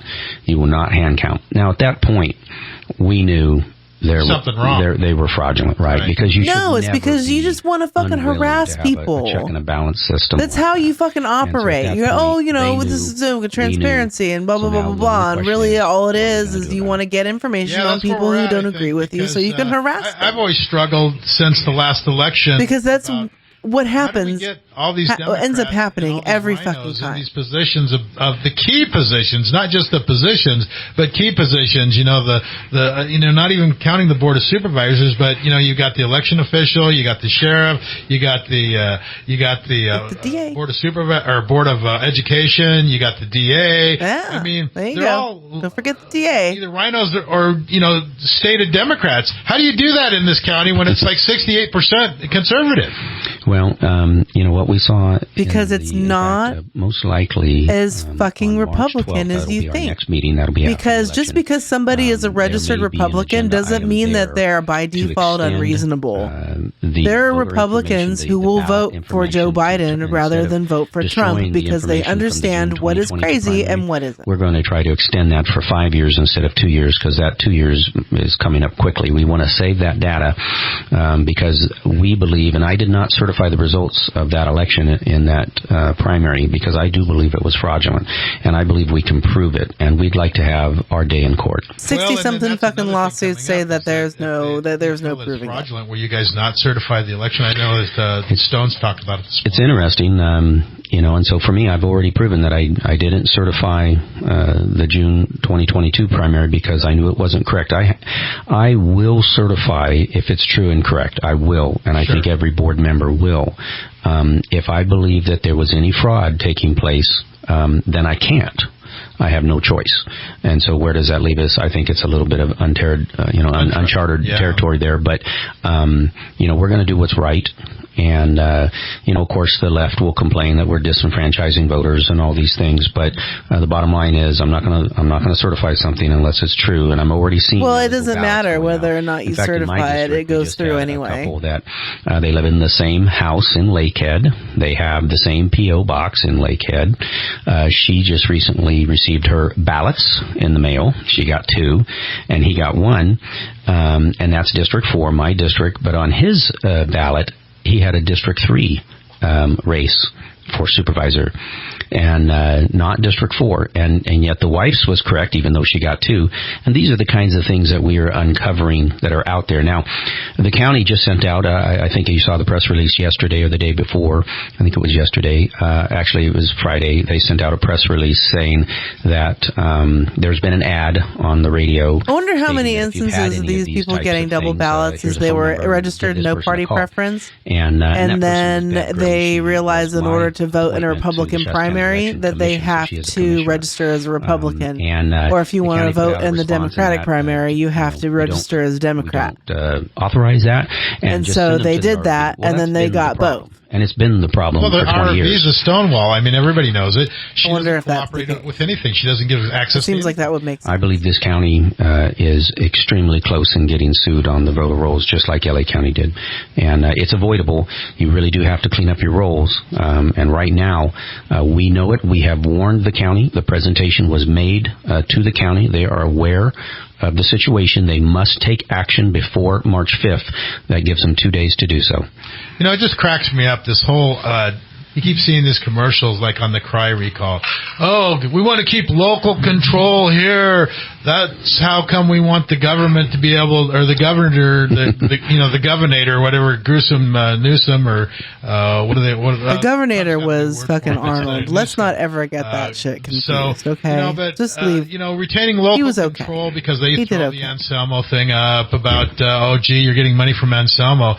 I propose that let's make it even across the board, and you've talked about it. Why don't we just make it a cap on like say 50,000 or 100,000, and that's all you get? Well, I tried that. Unfortunately, under state law, that is not allowed. And now we can set our limits. So the Shasta County Board of Supervisors can set a limit. The problem is that by state rules that PACs and unions are exempt. So it's never going to be fair. Yeah, and so that's the thing is that if you got one side, and they're taking money from all over the place too. It's not like they're not getting. Oh, it's a bunch of grassroots guys down on the corner that are all donating. Well, Tedessa Audet, our current mayor right now, just got $75,000 from the Pascana Band of Indians outside of our county. That's very interesting. I wonder why that occurred. So we can talk about a lot of Patrick, that would maybe shut the fuck up about talking about outside money. County, it's conservative. I mean, I really just would. I would just never open your mouth mouth about outside fucking money ever. Why are we not talking about the 1,000 PACs in Sacramento and beyond that control every Senate and Assembly race for the most part, right? We have at least there in California. PACs that put out tens of millions of dollars here in this state, but yet they want to focus on a small conservative PAC here in Shasta County that supports certain individuals or concepts, and it's only because it's conservative. And how come certain people are getting that money and not? Like Supervisor Mary Rickard has complained about the particular PAC. Well, if she's so conservative, she should be getting some of that, I would think. I would think so. No, I didn't. No, she didn't get any of that. And so I am not a loss for words right at the moment, and I'm never at a loss for words because Mary Rickards is.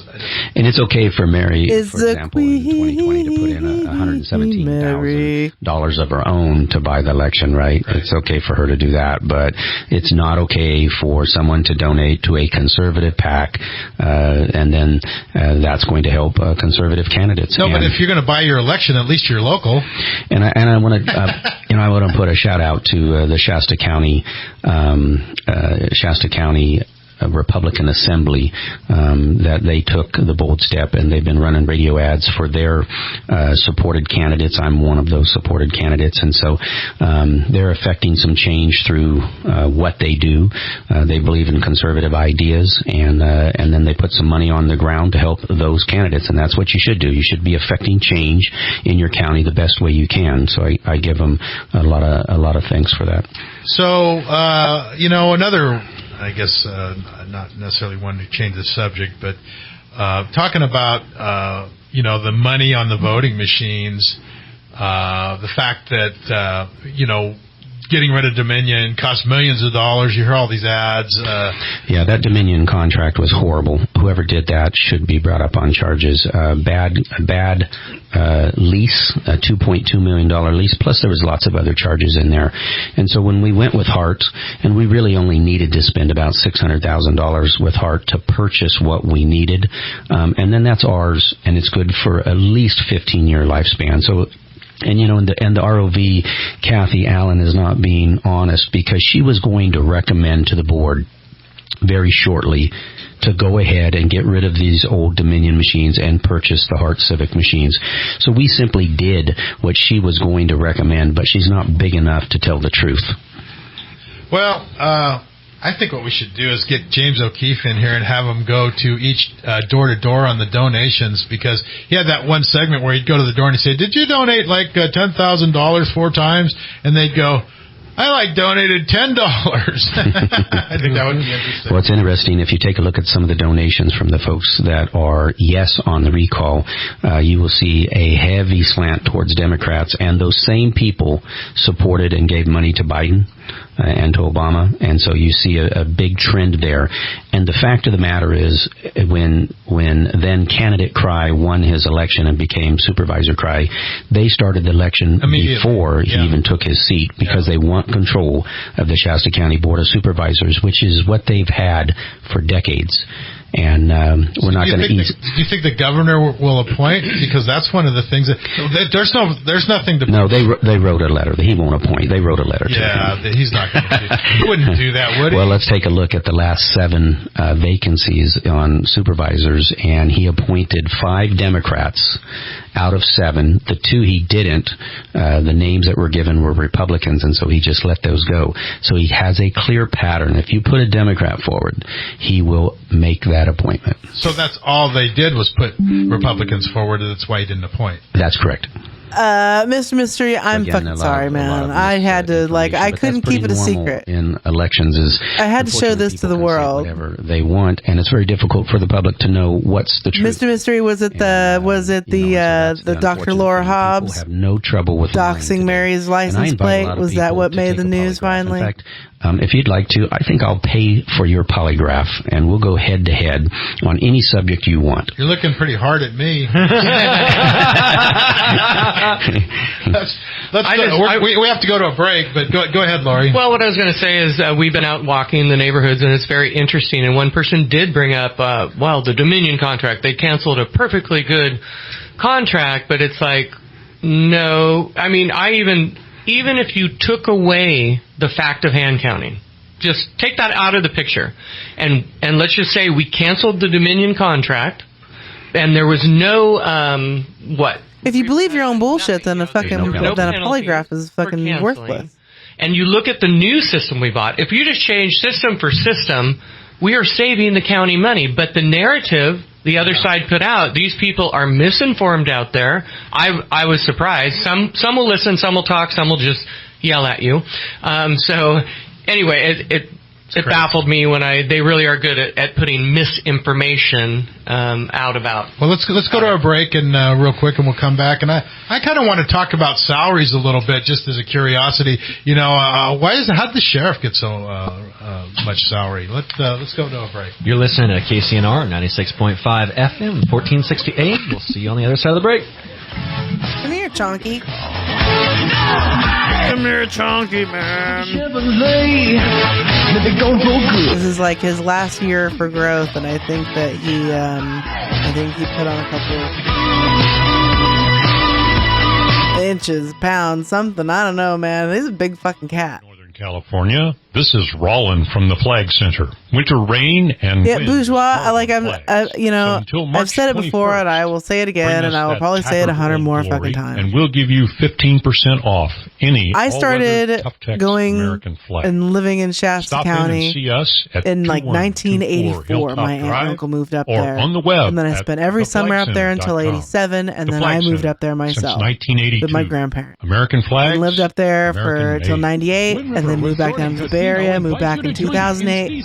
So 25 years I spent living in Shasta County. My family lives there. Hell of my friends live there. My kids spend half the year up there, and they go to their are in Shasta County school district. Stop by the Seasons Bar and take advantage of our. I have like a lot of invested for complete details. I've a lot personally invested in fucking Shasta County, and it just happens to be a fucking herp derp of insanity. So I mean, it was inevitable. A few years back, and they discovered the great taste of Mount Shasta spring water. Well, I guess they ran out, so they came back to Earth to get some more. I reminded them it comes from a protected spring at the base of Mount Shasta, and it's bottled at the source. I guess they just didn't get the part about us delivering right to your door.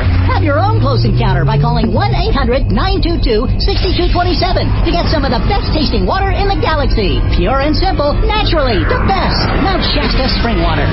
At Stifel Nicholas, I am committed to offering investors personalized investment guidance. Stifel has a full-service organization with departments staffed with professionals that specialize in a wide range of investment opportunities. We strive to give each account, regardless of size, careful individual attention. This is Susan Eastman, financial advisor. I don't know exactly when it started to go off the rails. Maybe it's been off the rails, but I mean, we've been able to trace it back all the way to 2014 when they had a fucking geoengineering. Dane Wigington went and spoke to the board of supervisors. All that Chinatown. That's just on their website.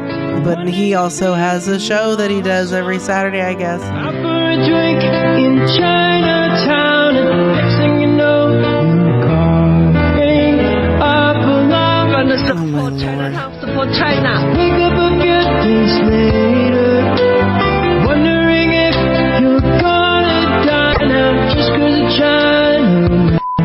Ain't too many back. Comes from China. When do you think because I live in New York City? 9/11 was nothing compared to this. Blame the Chinese.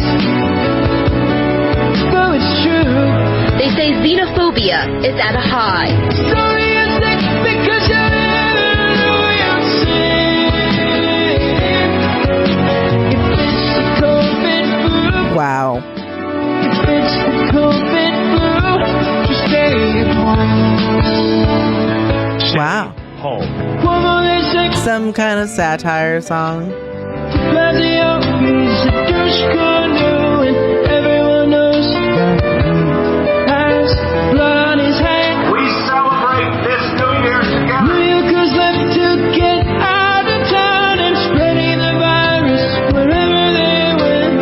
Because of him, it's all over the place. The curve continues to go up. When you think because you're living organizations are now working to combat racism. Chinese started the... I don't think it's Nick Gardner. Yeah, just continuing our New York theme. We're just going to keep shitting on cities because we don't go to them. When they said stay home, I wonder if they were referring to Kathy Allen. Yeah, maybe. Because she's been home. She hasn't been to work. Well, she's probably knitted a sweater from here to China. That's true. China. I said China. Well, speaking of China, I did have this one article. Okay, go ahead. Boeing has agreed to pay $51 million fine after its foreign employees in China and elsewhere downloaded sensitive data related to military What's that, Missy Maserati? attack helicopters, and the plane that carries the U.S. president. The fine would resolve 199 violations of federal arms export laws and rules identifies an extensive compliance review in Friday into the aerospace company, the U.S. Department of State said on Friday. So some of the violations occurred in 2013 to 17, in which 3 Chinese employees at Boeing facilities in China downloaded the data related to 3 fighter jet models, the F-22, F-18, F-15, and Air Force One. Did you say China? China. What could go wrong? Yeah. So let's get back to local politics here. Which kind of are the same, considering everything that's going on. I just have to ask you this. Now, I've pulled up TransparentCalifornia.com. And this is from 2022, and I don't even know what the current salary is for our sheriff, but I was kind of shocked and I was kind of, now that you're here, we might as well ask you the question, how did it get so high? Because he's got regular pay at $210, other pay at $32, total pay at $243, benefits at $60, another pension at $106, for a grand total of $410,000 per year, and that was 2 years ago. Has it gone up? Most likely, yeah. No, it's pretty shocking when you go on to that, and that is, what the total pay and benefits are, and that's what's costing you, the taxpayer, to have one position. I didn't support the price tag was supposed to be $195,000, which I already thought was pretty excessive, and that the last minute, at the time, I think it was Chair Chimente, bumped it to $205, and the board approved that at that time. I did not. And then, of course, you have the benefits. The other pay, there, unfortunately, when you take a look at all the certificates and all the things, there's about 8 pages when you take a look at the bargaining and so forth of, you get 5% if you have this certificate, and you get 2% if you have this certificate. There's 8 pages of that. So I suspect that 32,000 other is all the other certificates that he has and others within the department. And so they're constantly doing more training, getting more certificates, which then equates to more pay. And that is what's happening. I think the president gets $400,000 a year. Just saying. Yeah, and it's obviously he doesn't take home that amount, but that is what it's going to cost you, the taxpayer. And the big burden here is that retirement, because we are underfunded to the tune of about $1 billion on this, which means we are in debt. We have just Shasta County? Just Shasta County, not the city of Redding. Wow. That's separate. Anderson, Shasta Lake. What could go wrong? Yeah, so you have 90,000 people that have a debt to be paid of about $1 billion. So we've been taking around $30 million a year out of the general fund to try to fill this gap. And if everything goes well, in 30, 40, 45 years. Assuming the stock market doesn't collapse. Which it will, because it goes up and down, right? And so it's a huge cost to our general fund. And this CalPERS thing, that's why I don't take CalPERS. I've always turned it down. I've never taken CalPERS from the city of Redding. I've never taken it from the county. I've saved now the taxpayers over $600,000 just from my time being elected. Strictly from a monetary, and I think in financial terms, that's what I do.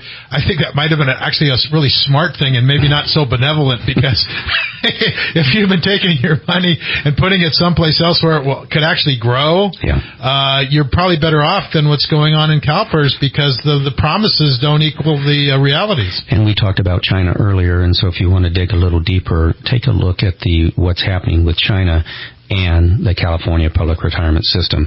You're going to see a connection there that's undeniable, and this thing is really in bad shape, and it never had to be. It didn't have to be this way. It's the largest retirement fund in the world, and they've put themselves in a very bad position, and all those people out there that have retirements, they're not going to be happy. They may have a problem at some point. I agree. I've been saying it for years. We've been talking about it for years. It's just that it's unsustainable, as you use the term. And I went in and looked at their prospectus, and back in the day they were investing in Iranian oil wells. What could go wrong? So now we're in Chinese green energy and all kinds of different stuff. So there's a reckoning coming, whether they like it or not. And I think that you got to get a conservative board in there, we have now. There's already how much more? I think you need to how much more fucking conservative do you want it to be? Commensurate with reality. You've got to get this thing in a position to where not all these people are going to lose their jobs. I mean, they're already in jeopardy and they don't even know it. Well, the sooner we talk about it and get a fix for it, then the system becomes stable. Right now, it's wildly unstable. So it doesn't benefit the employee. But as you know, most of the county employee organizations, they do not support me. They've always supported whatever opponent I've ran against. They've always gotten the union support. But it's what happens when you say yes every time. You say yes, yes, yes, and you end up becoming or getting into a system of insolvency, which is not good ultimately for the employee. And so it's an unfortunate thing, and it's affecting all kinds of people. I mean, you talk about California Highway Patrol, Cal Fire. I mean, there's a lot of people out there that could be and will be affected by this. But it is a big topic. We really haven't talked about it much in this race, and I just wanted to remind everyone that my election is over on Tuesday, so just a couple days away. You'll know one way or the other. March 5th. There's only 2 people in my race, and it will be over that day. The Kevin Cry recall will be over on March 5th as well. It'll either be yes or no, and so several of these races will end in 2 days. Some of the others with multiple, more candidates. We'll vote in 2 days. Correct. Yeah, that is true, and that is the one fear that I have, and that's my only uncertainty. I know what kind of campaign I've ran. I know how much work we've put into it, and the effort, and the boots on the ground, the TV ads, the radio, the mailers, all the boots on the ground. The only thing I can't control is the cheating, which is real, and that highly concerns me as to what's going to happen. It's really difficult knowing the work that you do, and somebody deserves to win and lose every race. That is the way that it's supposed to be. This cheating has to stop, and it's not going to stop this year. But it has to start for it to stop, bro. That's like Patriots here in Shasta County. Just because your delusional ass thinks that there's some shit going on doesn't mean that there is. Yeah, I think we're going to have to fix it, because if we don't, this shit is never going to fucking end. It's just never going to end. It's just like a self-licking ice cream cone. We're going to have to think about moving out of California, I think. Well, and here's the thing, too. If every single one of us goes and talks to our neighbor and says, hey, neighbor, this is what's going on, this is the candidate that I'm supporting, and this is the reason why. Maybe you're not informed of this, but over these next couple of days, this is so critical based upon the fact that we are one of the only places in the entire nation constantly making headlines for the fact that we are seeking out the truth. We are going after all of these corrupt elections. We are going after and getting the information, and if they want to, they are going to try to cheat and make it stop. Well, that's why we've been targeted as the redheaded stepchild of the counties in California, because we're actually revolting against this overreach of the government at so many different levels here, and we're saying, hey, we're free. This is America. The Constitution still applies.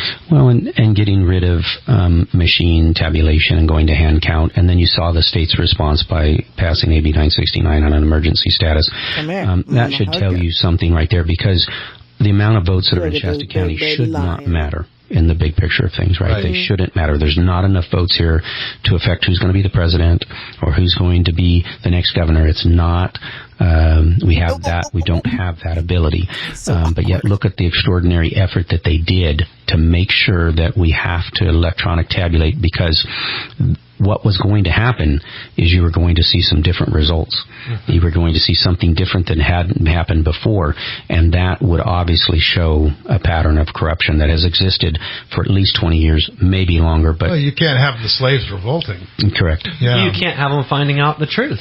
Right. So I got a question in the chat room for you. It says, are the unions working on the SB2 resolution? Where's the chat room? County employees carrying firearms. What's going on with that? So that's an interesting one, and I'm glad that came up. And so what happened was, as you know, starting January 1st of this year, the governor signed into law. The legislature passed it. So SB2 went into effect January 1st. That pretty much said your CCW isn't good in most places, including the county buildings, government buildings, state and local government buildings.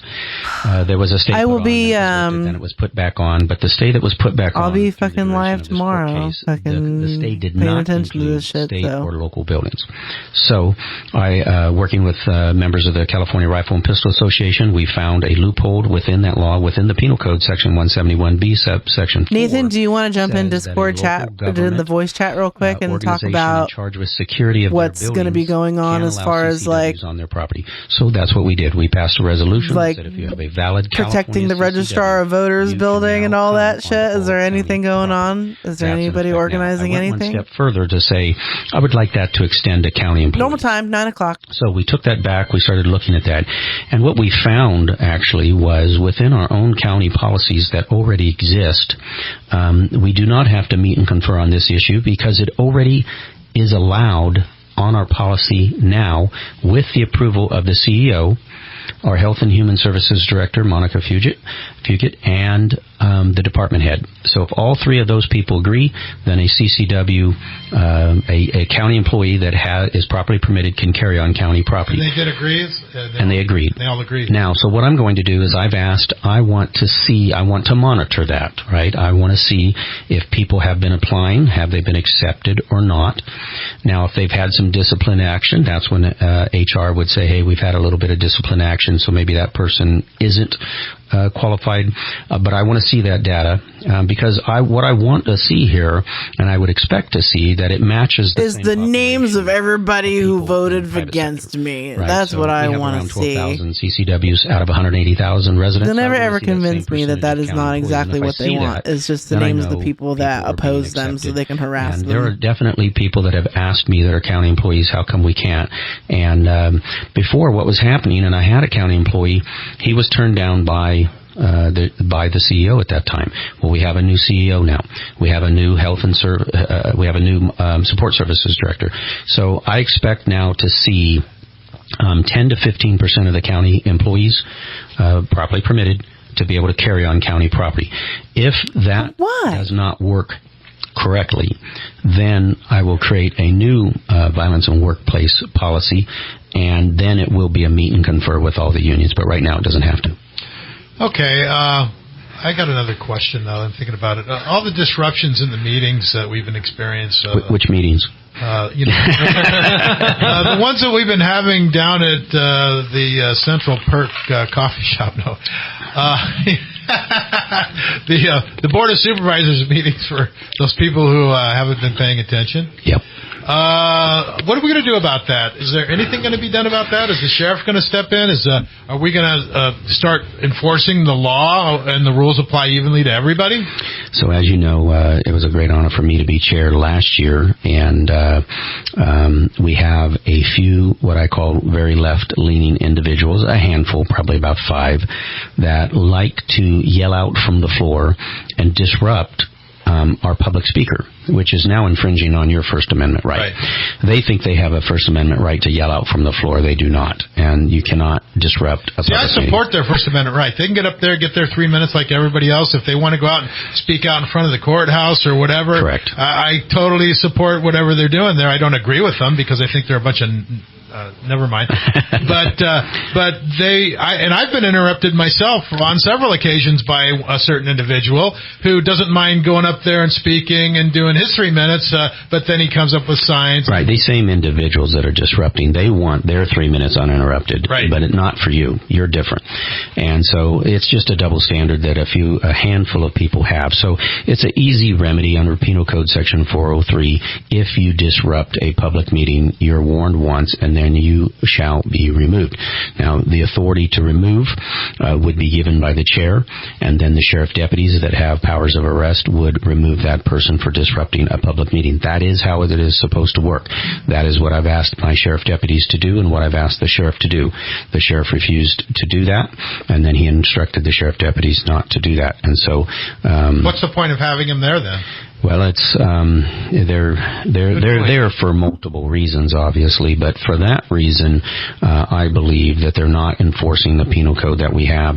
They're clearly disrupting a public meeting. I've had several meetings with the sheriff. We do not agree on that penal code. I know the current chair, Chair Cry, has had meetings with the sheriff, and it's unfortunate because once you deal with it once, it's just going to keep occurring until something happens. Right, but I mean, if the sheriff dealt with it quickly. Goats, thank you, Goats. Unelectable Airwaves, thank you for the raid. Hey, everybody. If you did fine the person $1,000, which would be allowed under the law, then that activity stops, right? And that's what I'm saying. We're actually going to be wrapping up here in a little bit. We're listening to the end of podcast. Call recess. Some Shasta County lore. 15, 20 minutes. This is Patrick Jones. But at the end of the day, we had more meetings last year than we've ever had. We've had more public comment than we've ever had, and we got more done than we ever have, even with the disruption. So District 4, right? The headlines in the paper might say that the meeting was disrupted. Mark Kent, the head of the 20 minutes Water Users Committee. At the end of the day, we're going to get our work done. Filters all of the money from Anselmo to Patrick Jones. And we're on pace now this year under the leadership of Chair Cry to do even more. So, and the other thing that they do is they try to start ruckuses out in the halls with certain people as well. Not that I've ever been involved in any of that, but so that's another problem, and people that want to go there, don't want to go there to have to get in a fist fight out in the hallway because somebody won't leave them alone. Yeah, yes, so avoid the ant people. Not always very much, but I can see, from where I'm sitting that there is. Thank you for the raid, Unelectable. Thank you.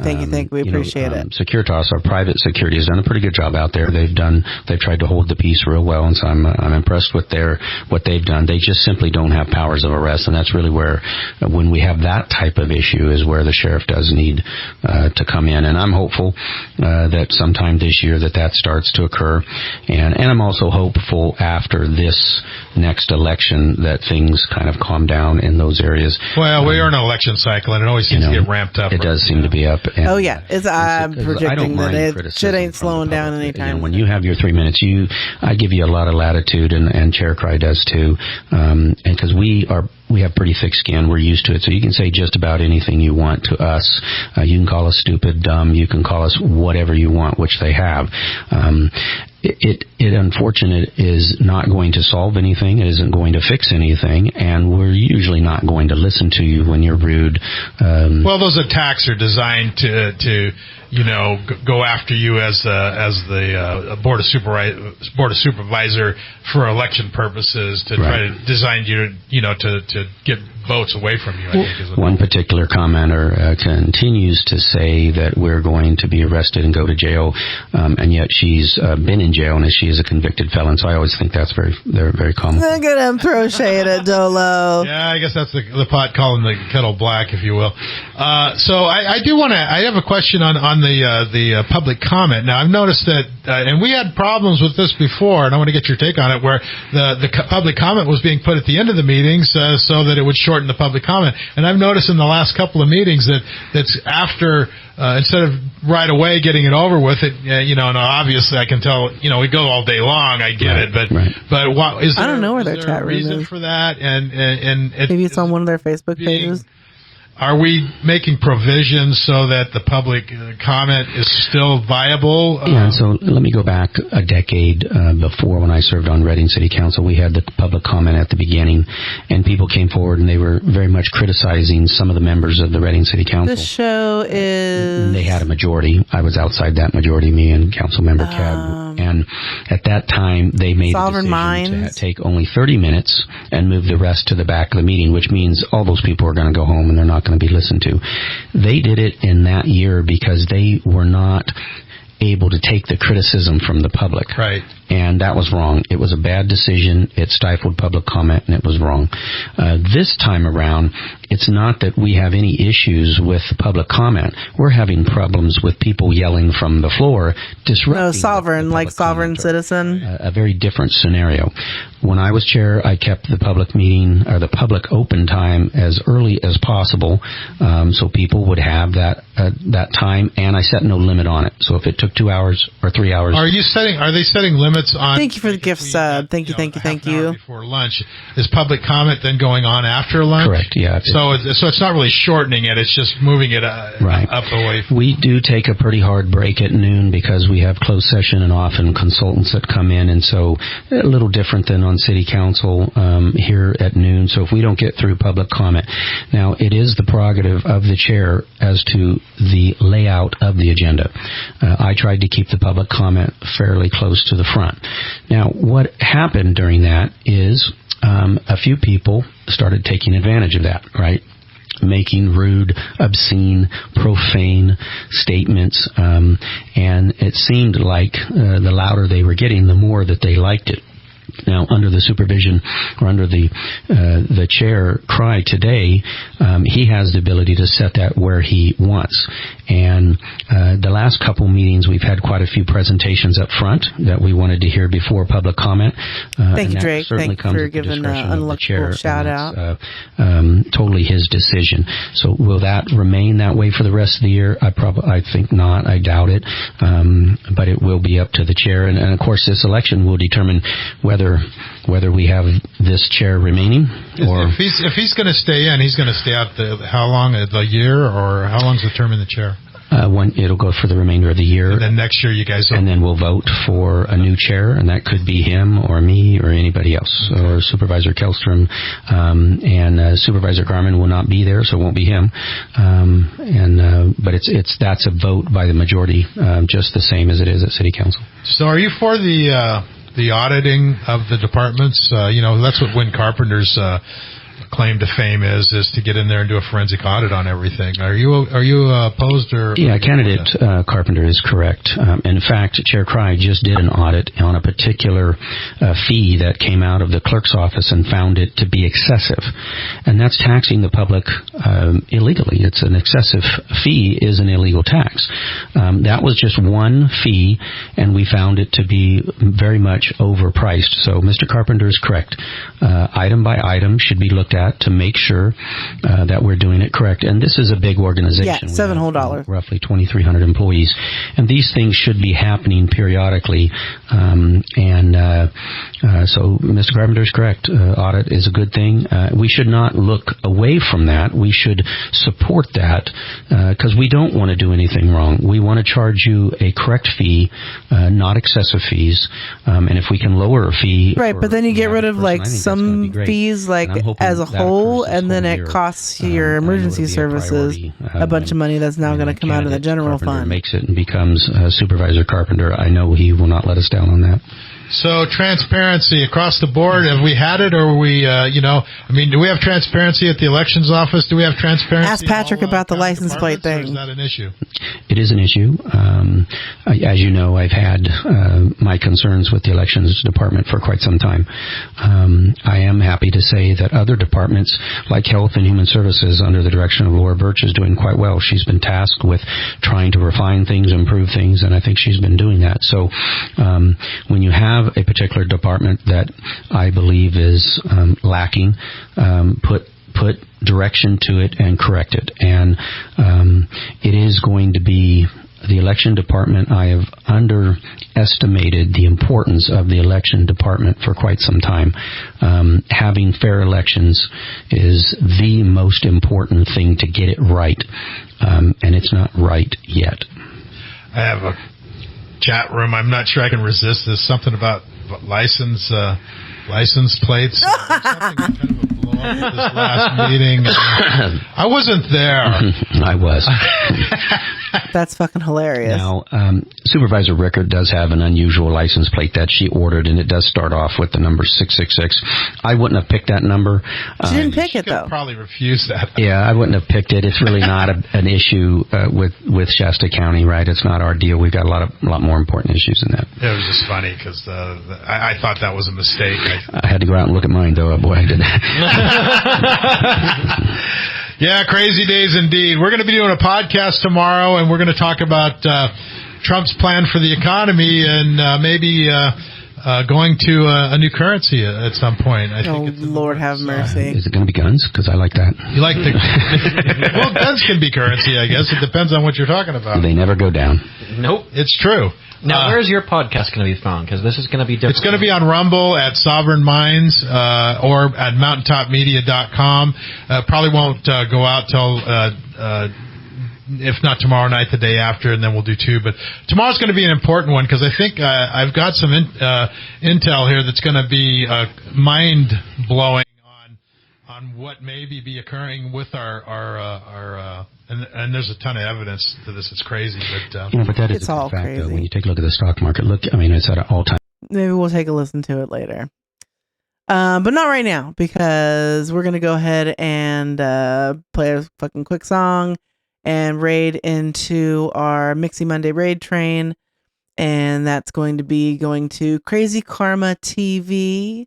I want to thank you guys for hanging out with me this morning. Thank you for the raids. Thank you for the subs. Thank you for the follows. And we'll be back tomorrow, 9 a.m. Tomorrow is an election day. So that means that by fucking default, it's going to be insane. We'll follow local stuff. I'll try to get some local live streams from our extended cast of characters that attend our board of supervisors meetings. We'll watch some local news. We'll see what's going on. And then that'll probably go into down ballot and public comment afterwards. So everybody stay and hang out so we can give some people over to our friend Crazy.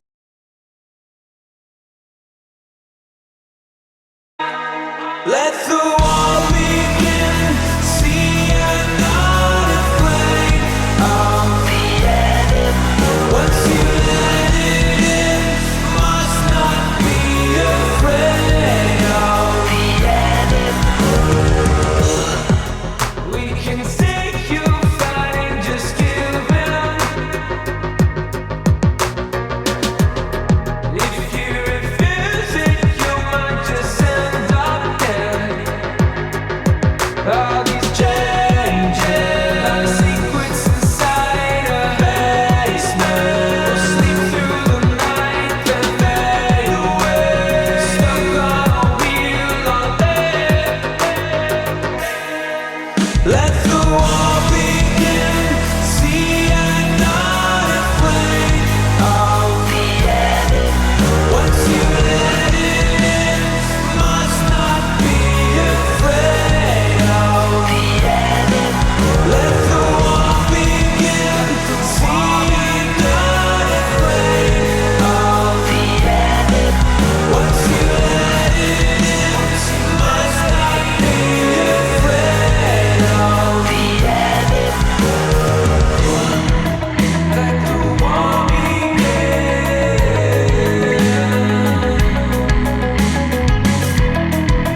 Once you let it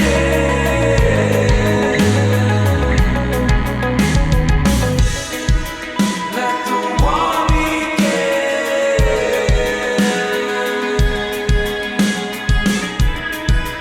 Once you let it in.